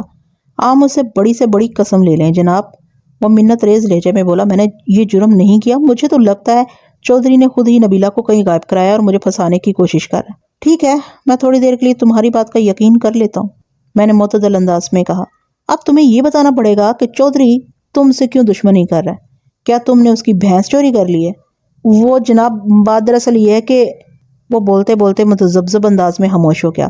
میں نے تسلی میں اس لہجے میں کہا، انور، تمہیں جو بھی کہنا ہے کھل کر کہو۔ تھانے میں صرف مجرموں کو کڑی آزمائشوں سے گزارا جاتا ہے، بے گناہ لوگوں کے ساتھ میں بڑی عزت سے پیش آتا ہوں۔ اس کے چہرے پر اطمینان کا رنگ جھلکنے لگا۔ تھوک نگلتے ہوئے بولا، تھانے دار صاحب، ہمارے گاؤں کا چودھری بڑا ہی عیاش اور ظالم شخص ہے۔ اس نے نبیلہ پر بھی بری نظر رکھی ہوئی ہے۔ عائشہ پوری طرح اس کی مٹھی میں ہے۔ اس نے عائشہ کو یہ راگ دیا ہے کہ وہ نبیلہ سے شادی کرے گا، لیکن میں جانتا ہوں وہ ایک نمبر کا جھوٹا ہے اور عائشہ کو بے وقوف بنا رہا ہے۔ وہ نبیلہ کو عیاشی کا کھلونا سمجھ کر چند روز سے کھیل تو سکتا ہے، لیکن اسے شادی کبھی نہیں کرے گا۔ یہ سب تو ٹھیک ہے، میں نے کہا، لیکن ابھی تک تم نے اس بات کی وضاحت نہیں کی کہ چودھری تم سے کیوں دشمنی کر رہا ہے۔ وہ جی، دراصل وہ مجھے اپنا رقیب سمجھتا ہے، وہ نفرت امیز لہجے میں بولا، یا یوں سمجھ لیں کہ مجھے اپنی راہ کا کانٹا سمجھتا ہے، کیونکہ نبیلہ اس سے شدید نفرت کرتی ہے۔ وہ مجھے چاہتی ہے اور میں اسے چاہتا ہوں۔ چودھری نے نبیلہ کو غائب کرا کے مجھے پولیس کے چکر میں پھنسا دی، جبکہ میرا اس معاملے سے کوئی تعلق نہیں۔ مجھے تو یہاں آ کر پتا چلا کہ نبیلہ کل دوپہر سے غائب ہے۔ اس کے لیے جتنا پریشان میں ہوں اور کوئی ہو ہی نہیں سکتا جناب۔ اس کی پریشانی میں کوئی کھوٹ نظر نہیں آتا تھا۔ ان لمحات میں وہ واقعی بے حد الجھا ہوا اور فکر مند دکھائی دیتا تھا۔ میں چند لمحات تک ایک ٹک اس کی آنکھوں میں دیکھتا رہا، پھر نہایت ہی ٹھہرے ہوئے لہجے میں کہا، اس کا مطلب ہے تم نبیلہ سے سچی محبت کرتے ہو؟ وہ اٹل انداز میں بولا، جی ہاں بالکل۔ پھر تو تمہیں یہ بھی پتا ہوگا کہ محبت کرنے والے جھوٹ نہیں بولتے۔ جی پتا ہے، اور میں نے آپ سے کوئی جھوٹ نہیں بولا۔ یعنی نبیلہ کے اغوا یا گمشدگی میں تمہارا کوئی ہاتھ نہیں؟ بالکل بھی نہیں، وہ قطعی لہجے میں بولا۔ میں نے کہا، کل شام میں نبیلہ کی ماں عائشہ تمہارے گھر گئی تھی۔ اس نے تمہارے باپ سے تمہارے بارے میں پوچھا تو اس نے بتایا کہ تم ساتھ والے گاؤں گئے ہوئے ہو اور آج صبح واپس آؤ گے، کیا یہ سچ ہے؟ جی ہاں، میں کل دوپہر میں اپنی خالہ سے ملنے گیا تھا جو ساتھ والے گاؤں میں رہتی ہے، اس نے جواب دیا۔ پروگرام کے مطابق مجھے آج صبح واپس آنا تھا اور میں آیا بھی، لیکن گاؤں میں قدم رکھنے سے پہلے ہی چودھری کے بندوں نے مجھے مارنا شروع کر دیا، یہاں تھانے لے آئے۔ انہی کی زبانی مجھے پتا چلا کہ نبیلہ کل دوپہر سے غائب ہے۔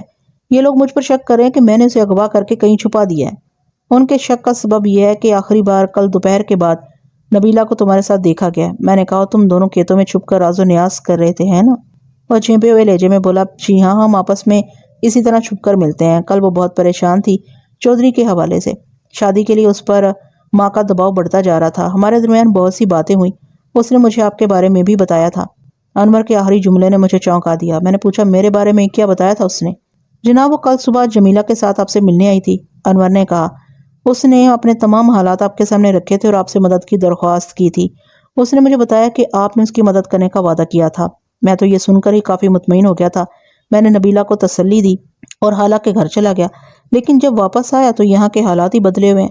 آپ نے تو الٹا مجھے ہی تھانے میں بند کر دیا ہے جی۔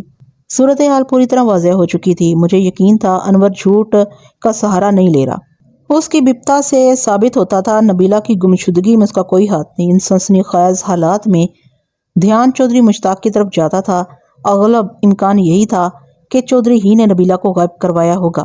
میں نے انور کی الجھن کے جواب میں کہا، انور تمہیں تھانے پہنچانے میں میرا نہیں بلکہ چودھری کے بندوں اور عائشہ کا ہاتھ ہے، اور میرا خیال ہے یہ تمہارے حق میں بہتر ہی ہے۔ جی کیا مطلب؟ وہ متوحش نظروں سے مجھے دیکھنے لگا۔ میں نے وضاحت کرتے ہوئے کہا، میرے خیال میں تم اگر تھانے میں 1-2 روز رہو تو تمہارے لیے اچھا ہے۔ یہاں تم زیادہ محفوظ ہو۔ اگر باہر آزادانہ گھومتے رہے تو چودھری کسی بھی ذریعے سے تمہیں نقصان پہنچا سکتا ہے، اور جہاں تک میرے وعدے کا تعلق ہے، میں نے نبیلہ سے جو وعدہ کیا ہے اسے ضرور پورا کروں گا۔ میں نے اپنی تحقیق سے یہ پتہ چلا لیا ہے کہ نبیلہ حق پر ہے۔ اس کی ماں کا دماغ خراب ہو گیا ہے۔ وہ اس کی شادی چودھری سے کر کے بڑا ظلم کرنا چاہتی ہے، اور میں ایسا نہیں ہونے دوں گا۔ میری عمر بھی اللہ آپ کو دے دے۔ وہ دعائیہ انداز میں ہاتھ اٹھاتے ہوئے بولا، بہت عظیم ہے، آپ ہمارے لیے کسی فرشتے سے کم نہیں ہیں۔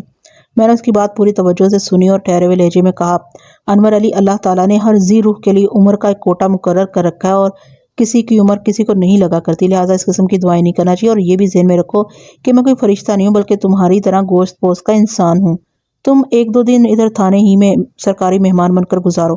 تمہارے یہاں رہنے سے چودھری مطمئن رہے گا کہ میں تم پر سختی کر کے نبیلہ کے بارے میں پوچھ گچھ کر رہا ہوں۔ میں اس دوران میں نہایت ہی خفیہ طور پر نبیلہ کو ڈھونڈنے کی کوشش کروں گا، اور میرا خصوصی ٹارگٹ چودھری مشتاق ہوگا۔ تم میری بات سمجھ گئے ہو نا اچھی طرح سے؟ جی جناب، اس نے اس بات میں گردن ہلاتے ہوئے جواب دیا، اور مجھے یقین ہے بلکہ میری دعا ہے کہ آپ اپنے مقصد میں ضرور کامیاب ہوں گے۔ یہ بھی ٹھیک ہے کہ مجھے آپ کی تحویل میں کوئی تکلیف نہیں ہوگی، لیکن میرے ماں باپ کو جو پریشانی ہوگی اس کا کیا حل ہے؟ اس کا بھی حل ہے میرے پاس، میں نے مضبوط لہجے میں کہا۔ تمہیں اس سلسلے میں ذرا بھی فکر مند ہونے کی ضرورت نہیں۔ میں بشیر ترخان اور نذیرہ کو اچھی طرح سمجھا دوں گا۔ وہ تمہاری گرفتاری کی خبر سن کر تھانے آئیں گے تو میں ان سے بات کر لوں گا۔ میری ماں نذیرہ کو بہت کم نظر آتا ہے، آپ اسے ایک اندھی عورت ہی سمجھے جناب، وہ دکھی لہجے میں بولا۔ وہ کہیں آتی جاتی نہیں، گھر ہی میں رہتی ہے۔ یہاں تو مجھ سے ملنے میرا باپ ہی آئے گا۔ میں نے کہا نا، تم اپنے ذہن کو مت الجھاؤ، میں نے 2 ٹوک انداز میں کہا، میں سب سنبھال لوں گا۔ ٹھیک ہے جی۔ میں نے کانسٹیبل کو بلا کر انور علی کو دوبارہ حوالدار بہادر علی کے پاس بھجوا دیا۔ اسی وقت ASI وحید راٹھور میرے کمرے میں داخل ہوا۔ وحید اسی گاؤں کا رہنے والا تھا، لہٰذا رات کو اپنے گھر چلا جاتا تھا اور صبح وقت پر ڈیوٹی سنبھال لیتا تھا، مگر آج وہ تقریباً 2 گھنٹے لیٹ تھا۔ وہ سلام کر کے میرے سامنے بیٹھ چکا تو میں نے کہا، وحید، تھانے کے قریب رہائش ہونے کا یہ مطلب تو نہیں کہ انسان کا جب دل چاہے اٹھ کر چلا ہے؟ نہیں ملک صاحب، اس نے نفی میں گردن ہلائی، ایسی بات نہیں۔ آپ جانتے ہیں میں نے ہمیشہ وقت کا خیال رکھا۔ وہ دراصل رات سے میری گھر والی کی طبیعت ٹھیک نہیں، آج رات وہ چھوٹے بچے کو نہیں دیکھ سکی، لہٰذا مجھے بار بار اٹھ کر اسے دیکھنا پڑا، بلکہ یوں سمجھے کہ یہ رات میں نے جا کر گزاری ہے، اس لیے صبح کے وقت ایسی آنکھ لگی کہ پھر دن چڑھے ہی اٹھ سکا۔ اب تو آپ میری تاخیر کی وجہ سمجھ گئے ہوں گے۔ بالکل سمجھ گیا۔ اب تمہاری بیوی کی طبیعت کیسی ہے؟ جی ابھی تو وہ پوری طرح ٹھیک نہیں ہوئی، اب تو وہ خاصی سنبھل گئی ہے، میرے سوال کے جواب میں اس نے بتایا، لیکن دن میں 1-2 دفعہ مجھے گھر کا چکر لگانا پڑے گا۔ وہ قدرے متوقف ہوا، پھر افسوسناک لہجے میں بولا، ملک صاحب، میں اپنی اس گھریلو پریشانی کے سبب اس مسئلے کی طرف زیادہ توجہ نہیں دے سکا جس پر ہم نے رات کو تفصیلی بات کی تھی۔ تمہارے لہجے میں اس لیے افسوس کا عنصر شامل ہے کہ تمہیں کچھ پتہ نہیں، آج کا سورج طلوع ہونے سے لے کر اب تک اس گاؤں خصوصاً تھانے میں کیا انقلابی واقعات پیش آ چکے ہیں۔ میں نے اس کی آنکھوں میں دیکھتے ہوئے کہا، تم جس کام پر توجہ نہ دے پانے کی وجہ سے افسردہ ہو، سمجھو وہ کام پچھلے 2-3 گھنٹوں میں آدھے سے زیادہ ہو چکا ہے، بس چند ایک آخری مناظر باقی ہیں۔ کیا مطلب؟ حیرت کی شدت سے اس کی آنکھیں پھیل سی گئی۔ میری سمجھ میں نہیں آ رہا ملک صاحب کہ آپ کیا کہہ رہے ہیں۔ میں تمہیں سمجھاتا ہوں وحید راٹھور۔ آئندہ 15-20 منٹ میں نے اسے حالات کی تیزی سے بدلتی ہوئی صورت سے آگاہ کر دیا، اس کے ساتھ ہی اپنی رائے اور اندازوں کا بھی ذکر کیا۔ وہ حیرت اور دلچسپی کی ملی جلی کیفیت کے ساتھ مجھے سنتا رہا، اور جب میں خاموش ہوا تو وہ فیصلہ کن لہجے میں بولا، ملک صاحب، مجھے پکا یقین ہے نبیلہ کی گمشدگی میں چودھری مشتاق کے سوا اور کسی کا ہاتھ نہیں ہو سکتا۔ وہ ایک تیر سے 2 شکار کرنا چاہتا ہے، یعنی نبیلہ بھی اسے حاصل ہو جائے اور اس کی راہ کا کانٹا انور علی بھی بڑی صفائی سے ٹھکانے لگ جائے۔ گویا تم انور علی سے اتفاق کرتے ہو؟ میں نے سوالیہ نظروں سے اس کی طرف دیکھا۔ اس نے بھی کچھ اسی قسم کے خیالات کا اظہار کیا ہے۔ ہاں بڑی حد تک، وہ پرسوچ لہجے میں بولا، لیکن میرے ذہن میں نبیلہ کی گمشدگی کا ایک اور پہلو بھی ہے جس کے بارے میں انور نے سوچا بھی نہیں ہوگا۔ اور وہ مختلف پہلو کون سا؟ وہ سنجیدہ لہجے میں بولا، آپ کی باتوں سے میں نے اندازہ لگایا کہ انور کے خیال میں چودھری مشتاق نے اپنے بندوں کی مدد سے نبیلہ کو اس طرح غائب کروایا ہے کہ اس کی گمشدگی کا شک سیدھا اس پر جائے۔ پولیس انور کو نبیلہ کے اغوا کے الزام میں پکڑ کر کسی مصیبت میں ڈال دے اور چودھری کی عید ہو جائے۔ بعد ازاں نبیلہ کو اس طرح برآمد کیا یا کرایا جائے کہ ہر صورت میں انور ہی قصوروار دکھائی دے۔ لیکن میں جس پہلو کا ذکر کیا ہے نا جناب، میرے خیال میں اس کھیل میں نبیلہ کی ماں عائشہ بھی چودھری مشتاق کے ساتھ برابر کی شریک ہے۔ وہ جانتی ہے کہ نبیلہ کو کہاں غائب کیا گیا۔ اس کا رونا دھونا اور بیٹی کے لیے پریشان ہونا محض اداکاری بھی ہو سکتی ہے۔ ملک صاحب، پتہ نہیں مجھے کیوں یقین سا محسوس ہو رہا ہے کہ یہ ڈرامہ ایک سوچی سمجھی سازش کے تحت رچایا گیا ہے۔ اگرچہ تمہاری باتوں پر تصدیقی مہر تو نہیں لگائی جا سکتی، لیکن ان میں خاصا وزن پایا جاتا ہے۔ میں نے کہا، نبیلہ کی بازیابی کے لیے عائشہ اور چودھری مشتاق کو باری باری ایک ہی کسوٹی پر گھسنا پڑے گا، اور یہ کام ابھی سے شروع سمجھو۔ لگتا ہے آپ نے اپنے ذہن میں کوئی لائے عمل تیار کر لیا، وہ پرجوش انداز میں بولا۔ میں نے اس بات میں گردن ہلا دی۔ دوپہر کے کھانے کے بعد میں تھانے سے نکلا اور چودھری مشتاق کی حویلی کی جانب قدم بڑھا دیے۔ چودھری کی حویلی اسی گاؤں میں موجود تھی اور تھانے سے بمشکل 10 منٹ کے فاصلے پر تھی۔ میں اگر چاہتا تو سائیکل، گھوڑے یا تانگے کے ذریعے چودھری سے ملنے جا سکتا تھا، لیکن اس وقت میرے ذہن میں سوچوں کا ایک ہجوم سے لگا ہوا تھا اور میں ایک لائے عمل ترتیب دے رہا تھا۔ لہٰذا میں نے دنستاب پیدل چلنے کا فیصلہ کیا تاکہ جلد از جلد کسی نتیجے پر پہنچ سکوں۔ یہ بات دیکھنے، سننے اور پرکھنے میں آتی ہے کہ چہل قدمی کے دوران میں انسان کا ذہن زیادہ فعال ہوتا ہے۔ میں چودھری مشتاق کی حویلی تک بعد میں پہنچا۔ مجھ سے پہلے میری آمد کی خبر وہاں تک رسائی حاصل کر چکی تھی۔ حویلی کے گیٹ پر ایک ہٹے کٹے ڈشکرے نے میرا بڑا پرجوش استقبال کیا اور فدویانہ انداز میں بولا، آئیں جی تھانے دار صاحب، چودھری صاحب اس وقت حویلی کے اندر موجود ہیں، میں آپ کو ان کے پاس لے چلتا ہوں۔ میں نے چونک کر اس کی طرف دیکھا اور تیکھے لہجے میں کہا، لگتا ہے تمہارے چودھری صاحب میرے انتظار میں بیٹھے ہوئے ہیں۔ او جناب، آپ تو اس علاقے کے بادشاہ ہیں، وہ مسکا لگانے والے انداز میں بولا۔ چودھری صاحب آپ کی بڑی تعریف کرتے ہیں۔ اس شخص کی باتوں سے مجھے بخوبی اندازہ ہو گیا کہ چودھری نے تھانے اور گاؤں کے معاملات پر گہری نظر رکھی ہوئی ہے۔ بہرحال میں نے چودھری کے بندے کے ساتھ زیادہ بات چیت کرنا ضروری نہ سمجھا اور اس کے ساتھ ایک سجے سجائے کمرے میں پہنچ گیا، جو یقیناً چودھری کی بیٹھک تھی۔ تھوڑی ہی دیر کے بعد چودھری مشتاق بھی وہاں آ گیا۔ یہ چودھری سے روبرو میری پہلی ملاقات تھی۔ اس کی عمر 60 سے متجاوز تھی۔ جسے سے اندازہ ہوتا تھا جوانی میں وہ کثرت کا عادی رہا ہوگا۔ ڈنڈا پیٹی ابھی تک قائم تھی۔ وہ ایک دراز قامت شخص تھا۔ اسے ایک نظر دیکھ کر ذہن میں پنجابی فلموں کے ایک معروف ویلن کا تصور اجاگر ہوتا تھا۔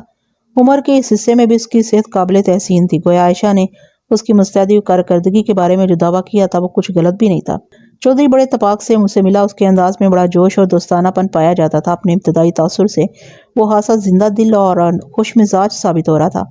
میں نے بھی جواباً گرم جوشی کا مظاہرہ کیا اور رسمی لیگ سلیگ کے بعد ہم ایک دوسرے کے سامنے بیٹھ گئے۔ چودھری نے زیر لب مسکراتے ہوئے کہا، ملک صاحب، نبیلہ کی گمشدگی ایک حوالے سے اچھی ثابت ہو رہی ہے کہ اس بہانے آپ سے ملاقات تو ہو گئی، ورنہ آپ کو اس تھانے میں تعینات ہوئے اب کافی دن ہو گئے ہیں، لیکن نہ میں آپ کی خدمت میں حاضر ہو سکا، نہ ہی محکمہ جاتی مصروفیات نے آپ کو اس زحمت کی فرصت دی۔ بہرحال بہانہ کوئی بھی ہو، خوشی اس بات کی ہے کہ ہماری ملاقات ہو گئی۔ میں نے ایک بات خاص طور پر محسوس کی کہ نبیلہ کے ذکر پر چودھری کی آنکھوں میں ایک مخصوص چمک ابھر آئی تھی۔ اس چمک کو حیوانی یا ہوس کی چمک کہا جا سکتا ہے۔ اس کے تاثرات سے یہ بھی سمجھ میں آیا کہ وہ نبیلہ اس کے معاملے میں خصوصی دلچسپی رکھتا تھا۔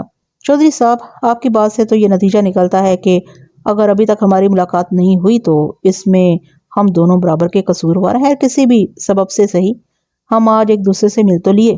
اس نے کہا، اور سنائیں آج کل تھانے داری کیسی چل رہی ہے؟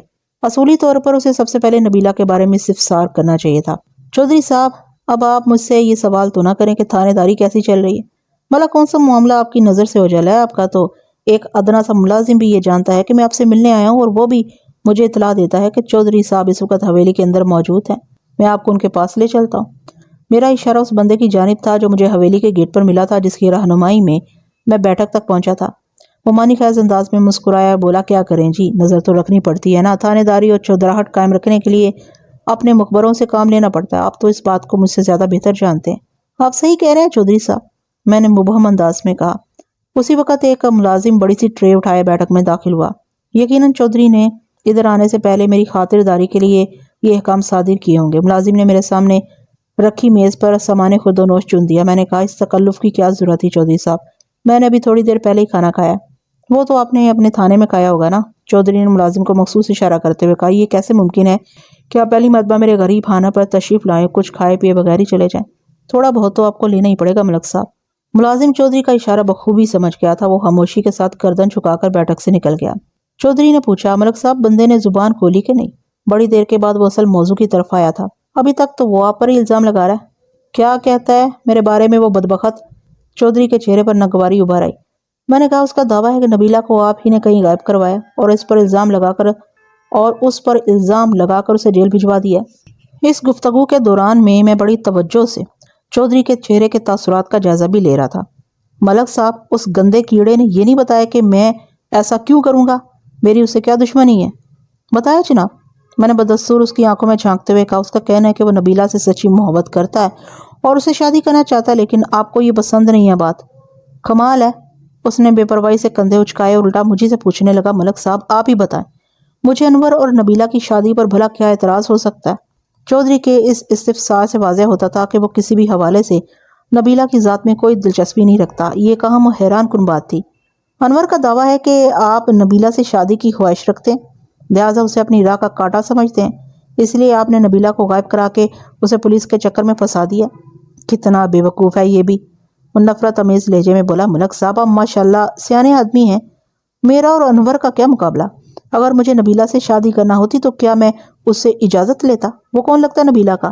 چودھری کی آواز میں غصے کا عنصر بھی شامل ہو گیا۔ ایک لمحے کے توقف کے بعد اضافہ کرتے ہوئے اس نے کہا، ملک صاحب فرض کریں میں اگر واقعی نبیلہ سے شادی کا خواہش مند ہوتا تو پھر اسے غائب کرنے کی کیا ضرورت تھی؟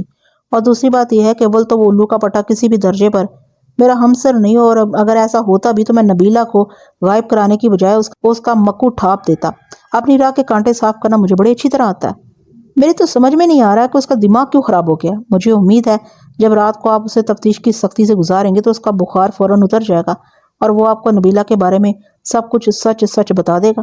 چودھری نے بڑے واضح الفاظ میں مجھے جتا دیا تھا کہ وہ نبیلہ سے شادی کا ارادہ نہیں رکھتا۔ میں اگر چاہتا تو یہاں عائشہ کو کوٹ کر سکتا تھا۔ چودھری نے انور کو تو جھٹلا دیا تھا۔ ممکن ہے وہ عائشہ کی خواہش کو بھی ایک دیوانگی سے تعبیر کرتا، لہٰذا میں نے چودھری کو مزید گھسنے کے لیے اس پتے کو بچا لیا اور گہری سنجیدگی سے کہا، چودھری صاحب اگر سچ پوچھے تو مجھے انور کی بات کا بالکل یقین نہیں آیا تھا۔ اب اس عمر میں جب آپ نانا اور دادا بن چکے ہیں کیا شادی کریں گے، اور وہ بھی ایک معمولی سی لڑکی کے ساتھ؟ لیکن آپ کو تو پتہ ہے نا، آپ جانتے ہیں چودھری صاحب جب ہمارے پاس کوئی شکایت پہنچتی ہے تو اس پر کارروائی لازمی ہو جاتی ہے۔ بس میں تو معمول کی پوچھ گچھ کے لیے ادھر آ گیا تھا، حالانکہ اس نامراد نے آپ پر کسی اور حوالے سے بھی کیچڑ اچھالنے کی کوشش کیا۔ اور مزید کیا بکواس کیا اس کتے نے؟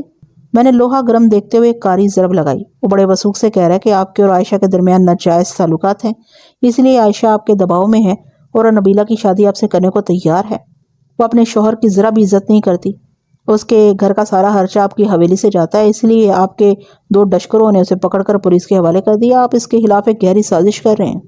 ملک صاحب، وہ دونوں ہاتھوں کی مٹھیاں بیچتے ہوئے قہرناک انداز میں بولا، میں قانون کا بہت احترام کرتا ہوں، وہ اس وقت آپ کی تحویل میں ہے، اس لیے میں آپ کے معاملات میں کوئی مداخلت نہیں کروں گا۔ اگر وہ تھانے سے باہر ہوتا تو یقین کریں اس بکواس پر میں اس کی گردن مروڑ کر رکھ دیتا۔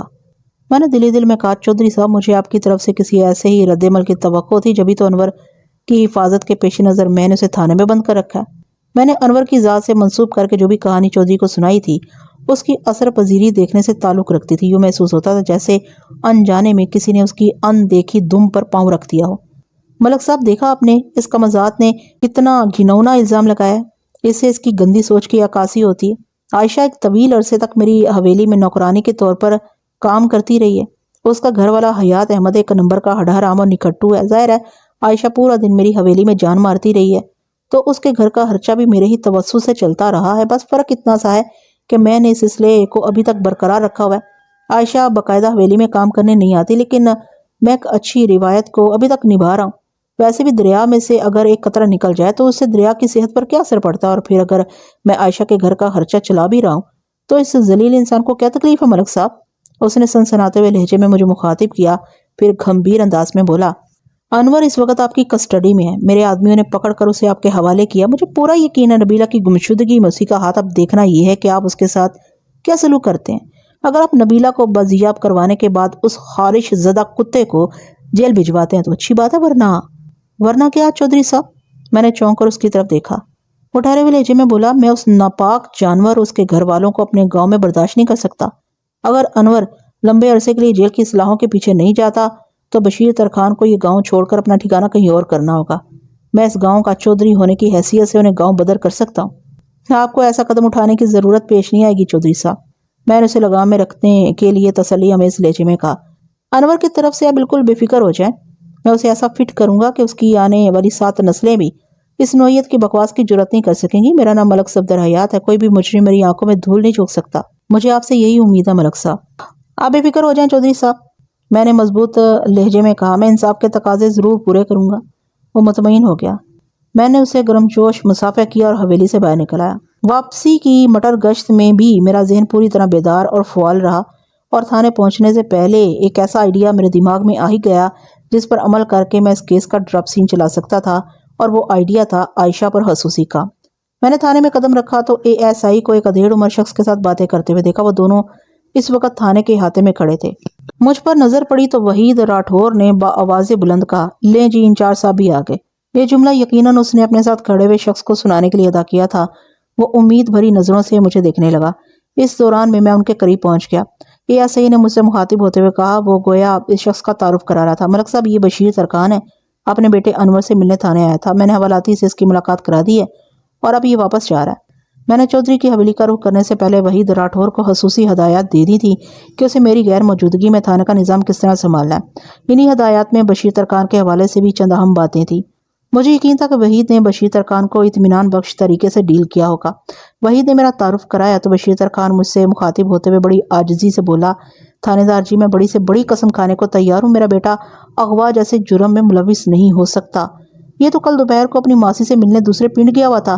اگر اس دوران میں عائشہ کی بیٹی غائب ہوئی ہے تو اس میں میرے انور کا کوئی ہاتھ نہیں۔ مجھے تو لگتا ہے انور کو پھنسانے کے لیے کوئی گہری سازش کی جا رہی ہے۔ بشیر، میں نے اس کے خاموش ہونے پر ٹھہرے ہوئے لہجے میں کہا، پہلی بات تو یہ ہے کہ تمہیں چھوٹی یا بڑی کوئی بھی قسم کھانے کی ضرورت نہیں۔ میں نے تمہارے بیٹے کو معمول کی پوچھ گچھ کے لیے روکا ہوا، تم بے فکر ہو جاؤ اور گھر جاؤ، اللہ بھلا کرے گا۔ میری بات اس کی سمجھ میں آ گئی اور وہ مطمئن ہو کر واپس چلا گیا۔ میں وحید راٹھور کے ساتھ اپنے کمرے میں آ بیٹھا۔ وحید نے بڑی بےتابی سے پوچھا، ملک صاحب ادھر چودھری کی حویلی میں کیا رہا؟ میں نے نہایت ہی مختصر الفاظ میں اسے وہاں ہونے والی گفتگو سے آگاہ کر دیا۔ اس نے پوری توجہ سے میری بات سنی اور میرے خاموش ہونے پر پوچھا، اب آپ کا کیا ارادہ ملک صاحب؟ ارادہ تو میرا نیک ہی ہے، میں نے کہا، تم فوراً جاؤ اور نبیلہ کی ماں عائشہ کو اپنے ساتھ آنے لے آؤ، اور ہاں یہ کوشش کرنا کہ وہ اکیلی ہی آئے، ٹھیک ہے نا؟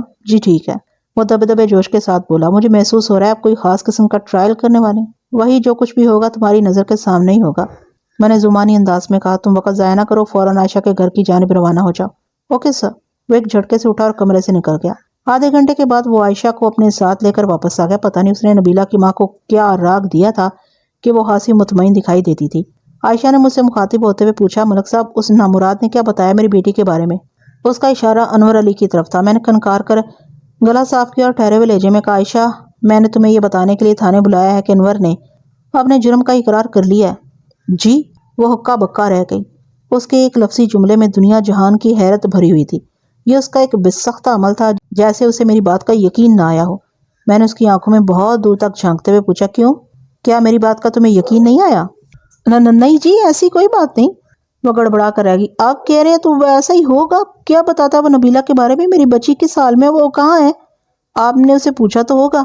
میں نے بدستور اس کی آنکھوں میں دیکھتے ہوئے کہا، عائشہ بی بی، تم میری بات کو بالکل غلط سمجھی ہو، میں نبیلہ کے بارے میں نہیں کہہ رہا تھا۔ پھر؟ اس کی حیرت دوچند ہوگی۔ پھر اس شیطان نے کس جرم کا اقرار کیا ہے؟ جرم محبت، میں نے انکشاف انگیز لہجے میں کہا۔ کیا؟ وہ حیرت سے آنکھیں پھاڑ کر مجھے دیکھنے لگی۔ میں نے وضاحت کرتے ہوئے کہا، عائشہ بی بی، انور نے اس حقیقت کا اعتراف کر لیا ہے کہ وہ تمہاری بیٹی سے سچی محبت کرتا ہے، اور اسی جرم محبت کی پاداش میں چودھری اسے فٹ کرانا چاہتا ہے، کیونکہ وہ خود بھی نبیلہ سے شادی کا خواہش مند ہے۔ یہ بکواس تو کسی کام کی نہ ہوئی تھانے دار جی، وہ مایوسی بھرے لہجے میں بولی۔ میں تو یہ سمجھی تھی کہ اس نے نبیلہ کو اغوا کرنے کو جرم قبول کر لیا۔ عائشہ تم سیانی بیانی ہو، میں نے آگے کو جھک کر رازدارانہ لہجے میں کہا۔ نبیلہ کو اغوا کرنے کا اقرار وہ کیسے کر سکتا ہے جبکہ اس نے یہ جرم کیا ہی نہیں؟ آپ بھی اسی بدبخت کی طرفداری کر رہے ہیں تھانے دار جی، وہ حفقی امیز لہجے میں بولی۔ مجھے آپ سے یہ امید نہیں تھی۔ ناراض نہ ہو عائشہ بی بی، میں نے تسلی امیز انداز میں کہا، اس سے کیا فرق پڑتا ہے کہ انور نے نبیلہ کو اغوا کیا یا نہیں، سزا تو اسے ہر صورت میں ملے گی، میں اسے جیل کی سلاخوں کے پیچھے بھیج کر ہی دم لوں گا۔ اس نے خوشی بھری حیرت سے مجھے دیکھا اور بولی، پتہ نہیں آپ کس قسم کی الجھی ہوئی باتیں کریں، میرے تو کچھ سمجھ میں نہیں آ رہا۔ تم اپنے ذہن کو اور سمجھ کو نہ تھکاؤ، میری بات میں کوئی الجھن نہیں عائشہ، میری چودھری صاحب سے بات ہو گئی، میں ابھی ابھی ان کی حویلی ہی سے آ رہا ہوں۔ سمجھو کہ نبیلہ کے حوالے سے اب میں بھی تم لوگوں کے راز میں شریک ہوں۔ چودھری مشتاق نے اعتماد میں لے کر مجھے سب کچھ بتا دیا، بلکہ میں نے جان بوجھ کر جملہ دھورا چھوڑا تو وہ تڑپ کر رہ گئی۔ اضطراری لہجے میں اس نے مجھ سے پوچھا، آپ نبیلہ سے کہاں مل کر آ رہے ہیں؟ اس کے ایک اضطراری جملے نے ہاتھ پکڑ کر مجھے میرے مقصد تک پہنچا دیا۔ میں نے گہری سکون بخش سانس خارج کی۔ میں نے اپنے نامکمل جملے میں قطعاً ایسا کوئی تاثر نہیں دیا تھا کہ میں نبیلہ سے مل کر آ رہا ہوں، لیکن میری اس سیدھی اور سادہ سی چال نے اس کی زبان کو حقیقت حال کے لیے اظہار پر مجبور کر دیا تھا۔ یہ حدشہ، یہ اندازہ سچ ثابت ہو رہا تھا کہ نبیلہ کو چودھری مشتاق اور عائشہ نے ملی بھگت سے کہیں غائب کیا تھا۔ میں نے کہا، نا عائشہ، تم سیانی بیانی، اور یہ بھی بتایا ہے کہ نبیلہ والے معاملے پر میری چودھری مشتاق سے تفصیلی گفتگو ہوئی ہے۔ اسی نے مجھے بتایا کہ نبیلہ کو ڈیرے پر چھپایا گیا ہے۔ میں ابھی چودھری کے ڈیرے ہی پر نبیلہ سے مل کر آ رہا ہوں۔ وہ بھلی چنگی اور خوشباش ہے۔ چودھری صاحب نے بتایا کہ جب میں انور کو جیل بھجوا دوں گا تو نبیلہ کو منظر عام پر لایا جائے گا۔ اب تو تمہیں یقین آ گیا نا، میں تم دونوں کے راز میں شریک ہو چکا ہوں۔ یقین تو آ گیا جی، پر میرے دل میں ایک بات چبھ رہی ہے۔ وہ اے ایس آئی کی جانب دیکھتے ہوئے بولی، بالکل کسی کانٹے کی طرح جی۔ یہ A S I Waheed Rathore ہے، میرے مکمل بھروسے کا آدمی۔ میں نے عائشہ کی پریشانی دور کرتے ہوئے کہا، تم بے دھڑک بتاؤ، کون سی بات تمہارے دل میں کھٹک رہی ہے؟ وحید راٹھور ہماری گفتگو کے دوران میں بالکل خاموش بیٹھا رہا تھا۔ بالفاظ دیگر وہ اس سچویشن کو انجوائے کر رہا تھا۔ عائشہ متذبذب انداز میں بولی، تھانے دار جی، آپ ابھی نبیلہ سے مل کر آ رہے ہیں تو ظاہر ہے جھوٹ نہیں بول رہے ہوں گے، مگر چودھری صاحب نے مجھ سے کیوں غلط بیانی کی؟ کیسی غلط بیانی عائشہ؟ میں نے دوستانہ لہجے میں پوچھا۔ اس نے بتایا، چودھری صاحب نے تو مجھے بتایا تھا کہ وہ نبیلہ کو بے ہوش کرنے کے بعد دارا مرکی والے کے ساتھ بھرت پور بھیج دیں گے۔ دارا اسے وہاں اپنے بندوں کے پاس چھوڑ کر واپس یہاں آ جائے گا۔ بھرت پور والے بندے بھی دراصل چودھری صاحب ہی کے نمکخوار ہیں۔ پروگرام یہ طے ہوا تھا کہ انور کے جیل جانے کے بعد جب معاملہ ٹھنڈا پڑ جائے گا تو نبیلہ کو یہاں لے آئیں گے، لیکن آپ بتا رہے ہیں کہ… میں نے کہا نا، تم اپنے جی کو نہ الجھاؤ۔ میں نے قدرے سخت لہجے میں کہا، نبیلہ بھرت پور میں ہے یا یہاں والے چودھری کے ڈیرے پر، اسے کوئی فرق نہیں پڑتا۔ بہت جلد وہ تمہارے سامنے ہوگی اور اس وقت تک تم ایک سرکاری مہمان کی حیثیت سے میرے پاس رہو گی۔ میرا آخری جملہ سن کر اسے حیرت کا جھٹکا لگا۔ وہ بے حد مضطرب انداز میں بولی، جی کیا مطلب ہے آپ کا؟ مطلب بڑا واضح عائشہ۔ میں نے اس کے چہرے پر نگاہ گاڑتے ہوئے کہا، جب تک میں بھرت پور سے تمہاری بیٹی کو بازیاب کر کے یہاں نہیں لے آتا تمہیں میرے تھانے کی حوالات میں رہنا ہوگا۔ میں نہیں چاہتا کہ تم آزاد گھومو اور چودھری مشتاق سے جا کر اس بات کی تصدیق کرو کہ اس نے مجھے نبیلہ والے راز میں شریک کیا یا نہیں۔ تو کیا؟ اس کی آنکھوں میں دہشت سی بھر گئی۔ میں نے کڑک کر کہا، تو کچھ نہیں اور کچھ بھی نہیں۔ ابھی آپ نے بتایا کہ ڈیرے پر نبیلہ سے مل کر آ رہے ہیں۔ اس کی حالت دیدنی تھی، پھر اسے لینے کے لیے بھرت پور کیوں جا… وہ بولتے بولتے ایک دم خاموش ہو گئی۔ اس کی آنکھوں میں مجھے موت کے سائے لہراتے دکھائی دیے۔ اسے یقین ہو گیا کہ میں نے ایک سیدھی چال چل کر اسے بڑا الٹا پھنسا دیا۔ اس سے پہلے کہ وہ ہائے دعائیں شروع کرتی، میں نے حوالدار بہادر علی کو بلا کر اسے حوالات میں بند کرا دیا۔ پھر وحید راٹھور کی طرف دیکھتے ہوئے پوچھا، کہو کیسا رہا؟ میرا آئیڈیا پسند آیا؟ سپر سر سپر، وہ سراہنے والے انداز میں بولا، آپ نے تو کمال کر دیا۔ آپ تھوڑا بہت کمال اور جلال تمہیں بھی دکھانا ہے وحید، میں نے پرسوچ انداز میں کہا۔ وہ سینے پر ہاتھ مارتے ہوئے جوشیلے لہجے میں بولا، حکم ملک صاحب۔ میں نے کہا، بھرت پور یہاں سے صرف 2 میل کے فاصلے پر مشرق میں واقع ہے۔ میں نبیلہ کو بازیاب کرنے ادھر جا رہا ہوں۔ مجھے امید ہے رات کا اندھیرا پھیلنے سے پہلے ہی میں کامیاب لوٹ آؤں گا۔ اس دوران میں تمہیں جوانمردی کا مظاہرہ کرنا۔ اس بات کا امکان ہے کہ چودھری کو عائشہ کی حراست کا علم ہو جائے۔ وہ خود یہاں اپنی کسی ڈشکرے کو تھانے بھیج سکتا ہے تاکہ صورتحال سے آگاہی حاصل کر سکے۔ تم نے کسی بھی شخص کو عائشہ تک نہیں پہنچنے دینا، ورنہ سارا کھیل بگڑ جائے گا۔ عائشہ کی حمایت میں یہاں آنے والا کوئی بھی شخص اگر زیادہ اکڑ فو دکھانے کی کوشش کرے تو ایک لمحہ ضائع کیے بغیر اسے پکڑ کر حوالات میں بند کر دینا، چاہے وہ چودھری مشتاق ہی کیوں نہ ہو۔ میری طرف سے تمہیں مکمل اختیارات حاصل ہیں۔ وہ خوش ہوتے ہوئے بولا، آپ نے اختیارات دی ہیں تو سمجھے میں شیر بن گیا ہوں۔ آپ چودھری ہو یا اس کو کوئی پالتو جانور، اگر کسی نے میرے منہ لگنے کی جرات کی تو میں اسے چیر پھاڑ کر کھا جاؤں گا۔ شاباش، میں نے ستائشی لہجے میں کہا، برائی اور باطل کے خلاف ایک پولیس اہلکار کو ایسا ہی پرعزم اور فرض شناس ہونا چاہیے۔ میں تھانے کے عملے کو خصوصی ہدایت دے کر جاؤں گا، اس کار خیر میں وہ تم سے مکمل تعاون کریں گے۔ بہت بہت شکریہ ملک صاحب، وہ بھرائی ہوئی آواز میں بولا۔ پھر پوچھا، کیا آپ بھرت پور اکیلے ہی جائیں گے؟ میں اپنے ساتھ کانسٹیبل گلفراز کو لے کر جا رہا ہوں، میں نے جواب دیا۔ بھرت پور ایک چھوٹا سا گاؤں ہے، وہاں چودھری مشتاق کے نمکخواروں کو تلاش کرنا اور ان کے قبضے سے نبیلہ کو نکالنا میرے لیے مشکل نہیں ہوگا۔ سمجھو میں ابھی گیا اور ابھی آیا، یہ اتنا بڑا مشن نہیں کہ میں اپنے ساتھ پوری بٹالین لے کر چلوں۔ وحید نے زیر لب مسکراتے ہوئے اس بات میں گردن ہلا دی۔ اس روز میں سورج غروب ہونے سے پہلے ہی کامیاب واپس لوٹ آیا۔ انسان کا عزم مضبوط و حوصلہ جوان ہو تو وہ پہاڑ کاٹ کر بھی اپنے لیے راستہ بنا سکتا ہے۔ میں نے نہ صرف نبیلہ کو بازیاب کرا لیا تھا بلکہ بھرت پور سے چودھری مشتاق کے 3 بندوں کو بھی گرفتار کر کے اپنے ساتھ لے آیا تھا۔ جب میں نے تھانے میں قدم رکھا تو ایک سنسنی خیز صورتحال میری منتظر تھی۔ چودھری مشتاق اپنے حواریوں کے ہمراہ بنفس غلیظ تھانے میں موجود تھا اور عائشہ کی رہائی کے لیے وحید راٹھور سے گرما گرمی کر رہا تھا۔ مجھ پر نظر پڑی تو اس کا غصہ 7ویں آسمان کو چھونے لگا۔ برہمی سے بولا، صفدر حیات، تم نے مجھ سے بڑا خطرناک دھوکہ کیا، یاد رکھو اس حرکت کا بڑا بھیانک نتیجہ برآمد ہوگا۔ حرکت میں برکت ہے چودھری مشتاق، خاصی صحت مند برکت ہے۔ میں نے نبیلہ اس کے بھرت پور سے گرفتار ہونے والے بندوں کی طرف اشارہ کرتے ہوئے کہا، جہاں تک دھوکہ دینے کا تعلق ہے تو بلف گیم میں ایسا ہی ہوتا ہے۔ اپنے گریبان میں جھانک کر دیکھو، تم نے کتنی رتی سچ اور کتنے ٹن جھوٹ بولا ہے مجھ سے، اور تم جو بھیانک نتیجے کا ذکر کر رہے ہو نا۔ میں نے ڈرامائی توقف کیا، پھر سنسناتے ہوئے لہجے میں کہا، میں تمہاری بات سے مکمل اتفاق کرتا ہوں، نتیجہ تو واقعی بڑا بھیانک نکلنے والا ہے، لیکن میرے لیے نہیں بلکہ تمہارے لیے۔ کیا مطلب ہے تمہارا؟ وہ بڑی بدتمیزی سے مستفسر ہوا۔ میں نے وحید راٹھور کو مخصوص اشارہ کرتے ہوئے کہا، راٹھور صاحب، چودھری مشتاق کو آسان زبان میں میری بات کا مطلب سمجھا دو۔ میں سمجھانے بیٹھ گیا تو اس کے لیے بڑی مشکل ہو جائے گی۔ یہ ایسا ہی خطرناک انداز میں چودھری کی جانب بڑھا تو وہ چلا اٹھا، یہ کیا بےہودگی ہے؟ یہ بےہودگی نہیں، گرفتاری ہے چودھری صاحب۔ میں نے طنزیہ لہجے میں کہا، میں تمہیں نبیلہ کو اغوا کرانے اور حبس بے جا میں رکھوانے کے الزام میں گرفتار کر رہا ہوں۔ اب تمہاری باقی کی ابتدائی زندگی میرے تھانے کی حوالات میں اور آخری زندگی جیل کی سلاخوں کے پیچھے گزرے گی۔ تم ایسا نہیں کر سکتے، وہ بھڑک کر بولا، اور اس کے ساتھ ہی باہر کی جانب دوڑ لگانے کی کوشش کی۔ مجھے اس سے ایسی کسی بھی حرکت کی توقع تھی۔ میں نے بڑی پھرتی سے اس کی ٹانگوں میں اڑنگا لگایا۔ وہ ایک زوردار آواز کے ساتھ منہ کے بال فرش پر جا گرا۔ اس ٹکراؤ نے اس کے حلق سے ایک بھیانک چیخ برآمد کی اور وہ بلبلاہٹ بھرے انداز میں مجھے غلیظ گالیوں اور خطرناک دھمکیوں میں تولنے لگا۔ میں نے اس کی یاوہ گوئی اور لنترانیوں کی ذرا پرواہ نہیں کی اور اس کے ساتھ ساتھیوں سمیت گرفتار کر کے تھانے کی حوالات میں بھر دیا۔ حوالات اس شکم سیری پر بڑی خوش نظر آتی تھی۔ پیٹ بھرنے کے لیے کھانا تو اسے ملتا ہی رہتا تھا، لیکن چودھری مشتاق کے وجود نے گویا اس کے لیے شاہی ضیافت کا اہتمام کر دیا تھا۔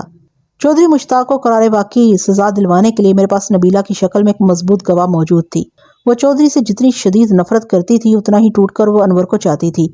اس محبت کی قوت نے اس کے اندر ایسا حوصلہ پیدا کیا کہ وہ حالات کے سامنے سیسا پلائی ہوئی دیوار بن کر کھڑی ہو گئی۔ چودھری نے مختلف ذرائع سے اسے خطرناک دھمکیاں دی، لیکن اس کے پائے استقامت میں کوئی لرزش نہ آئی۔ نبیلہ کے استقلال اور تیزی سے بدلتی ہوئی صورتحال کو دیکھ کر عائشہ بھی چودھری کے خلاف ہو گئی اور اس نے اس بکھیڑے کا سارا الزام چودھری مشتاق پر ہی ڈال دیا۔ اس نے اپنے حلفیہ بیان میں بتایا کہ وہ چودھری کے دباؤ کے سبب مجبور ہو گئی تھی۔ عائشہ وعدہ معاف گواہ بنی تو میرا کام اور بھی آسان ہو گیا، اس کے ساتھ ہی نبیلہ اور انور کا کام بھی سہل ہو گیا۔ ان کی سچی محبت رنگ لے آئی۔ ادھر میں نے چودھری مشتاق کو عدالت سے سزا دلوا کر جیل بھجوایا، ادھر نبیلہ اور انور کی شادی ہو گئی۔ ایسا نہیں ہے کہ چودھری مشتاق نے اپنی طاقت اور تعلقات کا استعمال نہیں کیا تھا۔ اس نے سزا سے بچنے کے لیے سرتاپا زور مارا تھا، لیکن اس کے مد مقابل کوئی عام تھانے دار نہیں بلکہ ملک صفدر حیات تھا۔ میں نے اس کی ہر چال اسی پر لوٹا کر نبیلہ سے کیا ہوا وعدہ نبھایا۔ بعض اوقات چہل قدمی کرتے ہوئے ایسے ہی انمول آئیڈیا ذہن میں آ جاتے ہیں، جیسا کہ میرے ذہن میں وارد ہوا تھا۔ میں نے عائشہ کی زبان کھلوانے کے لیے ایک سیدھی چال چلی جو نتیجہ خیز ثابت ہوئی۔ نہ صرف نتیجہ خیز ثابت ہوئی بلکہ اس نے بہت سو کی زندگی میں بہار، نکھار اور سدھار پیدا کر دیا تھا۔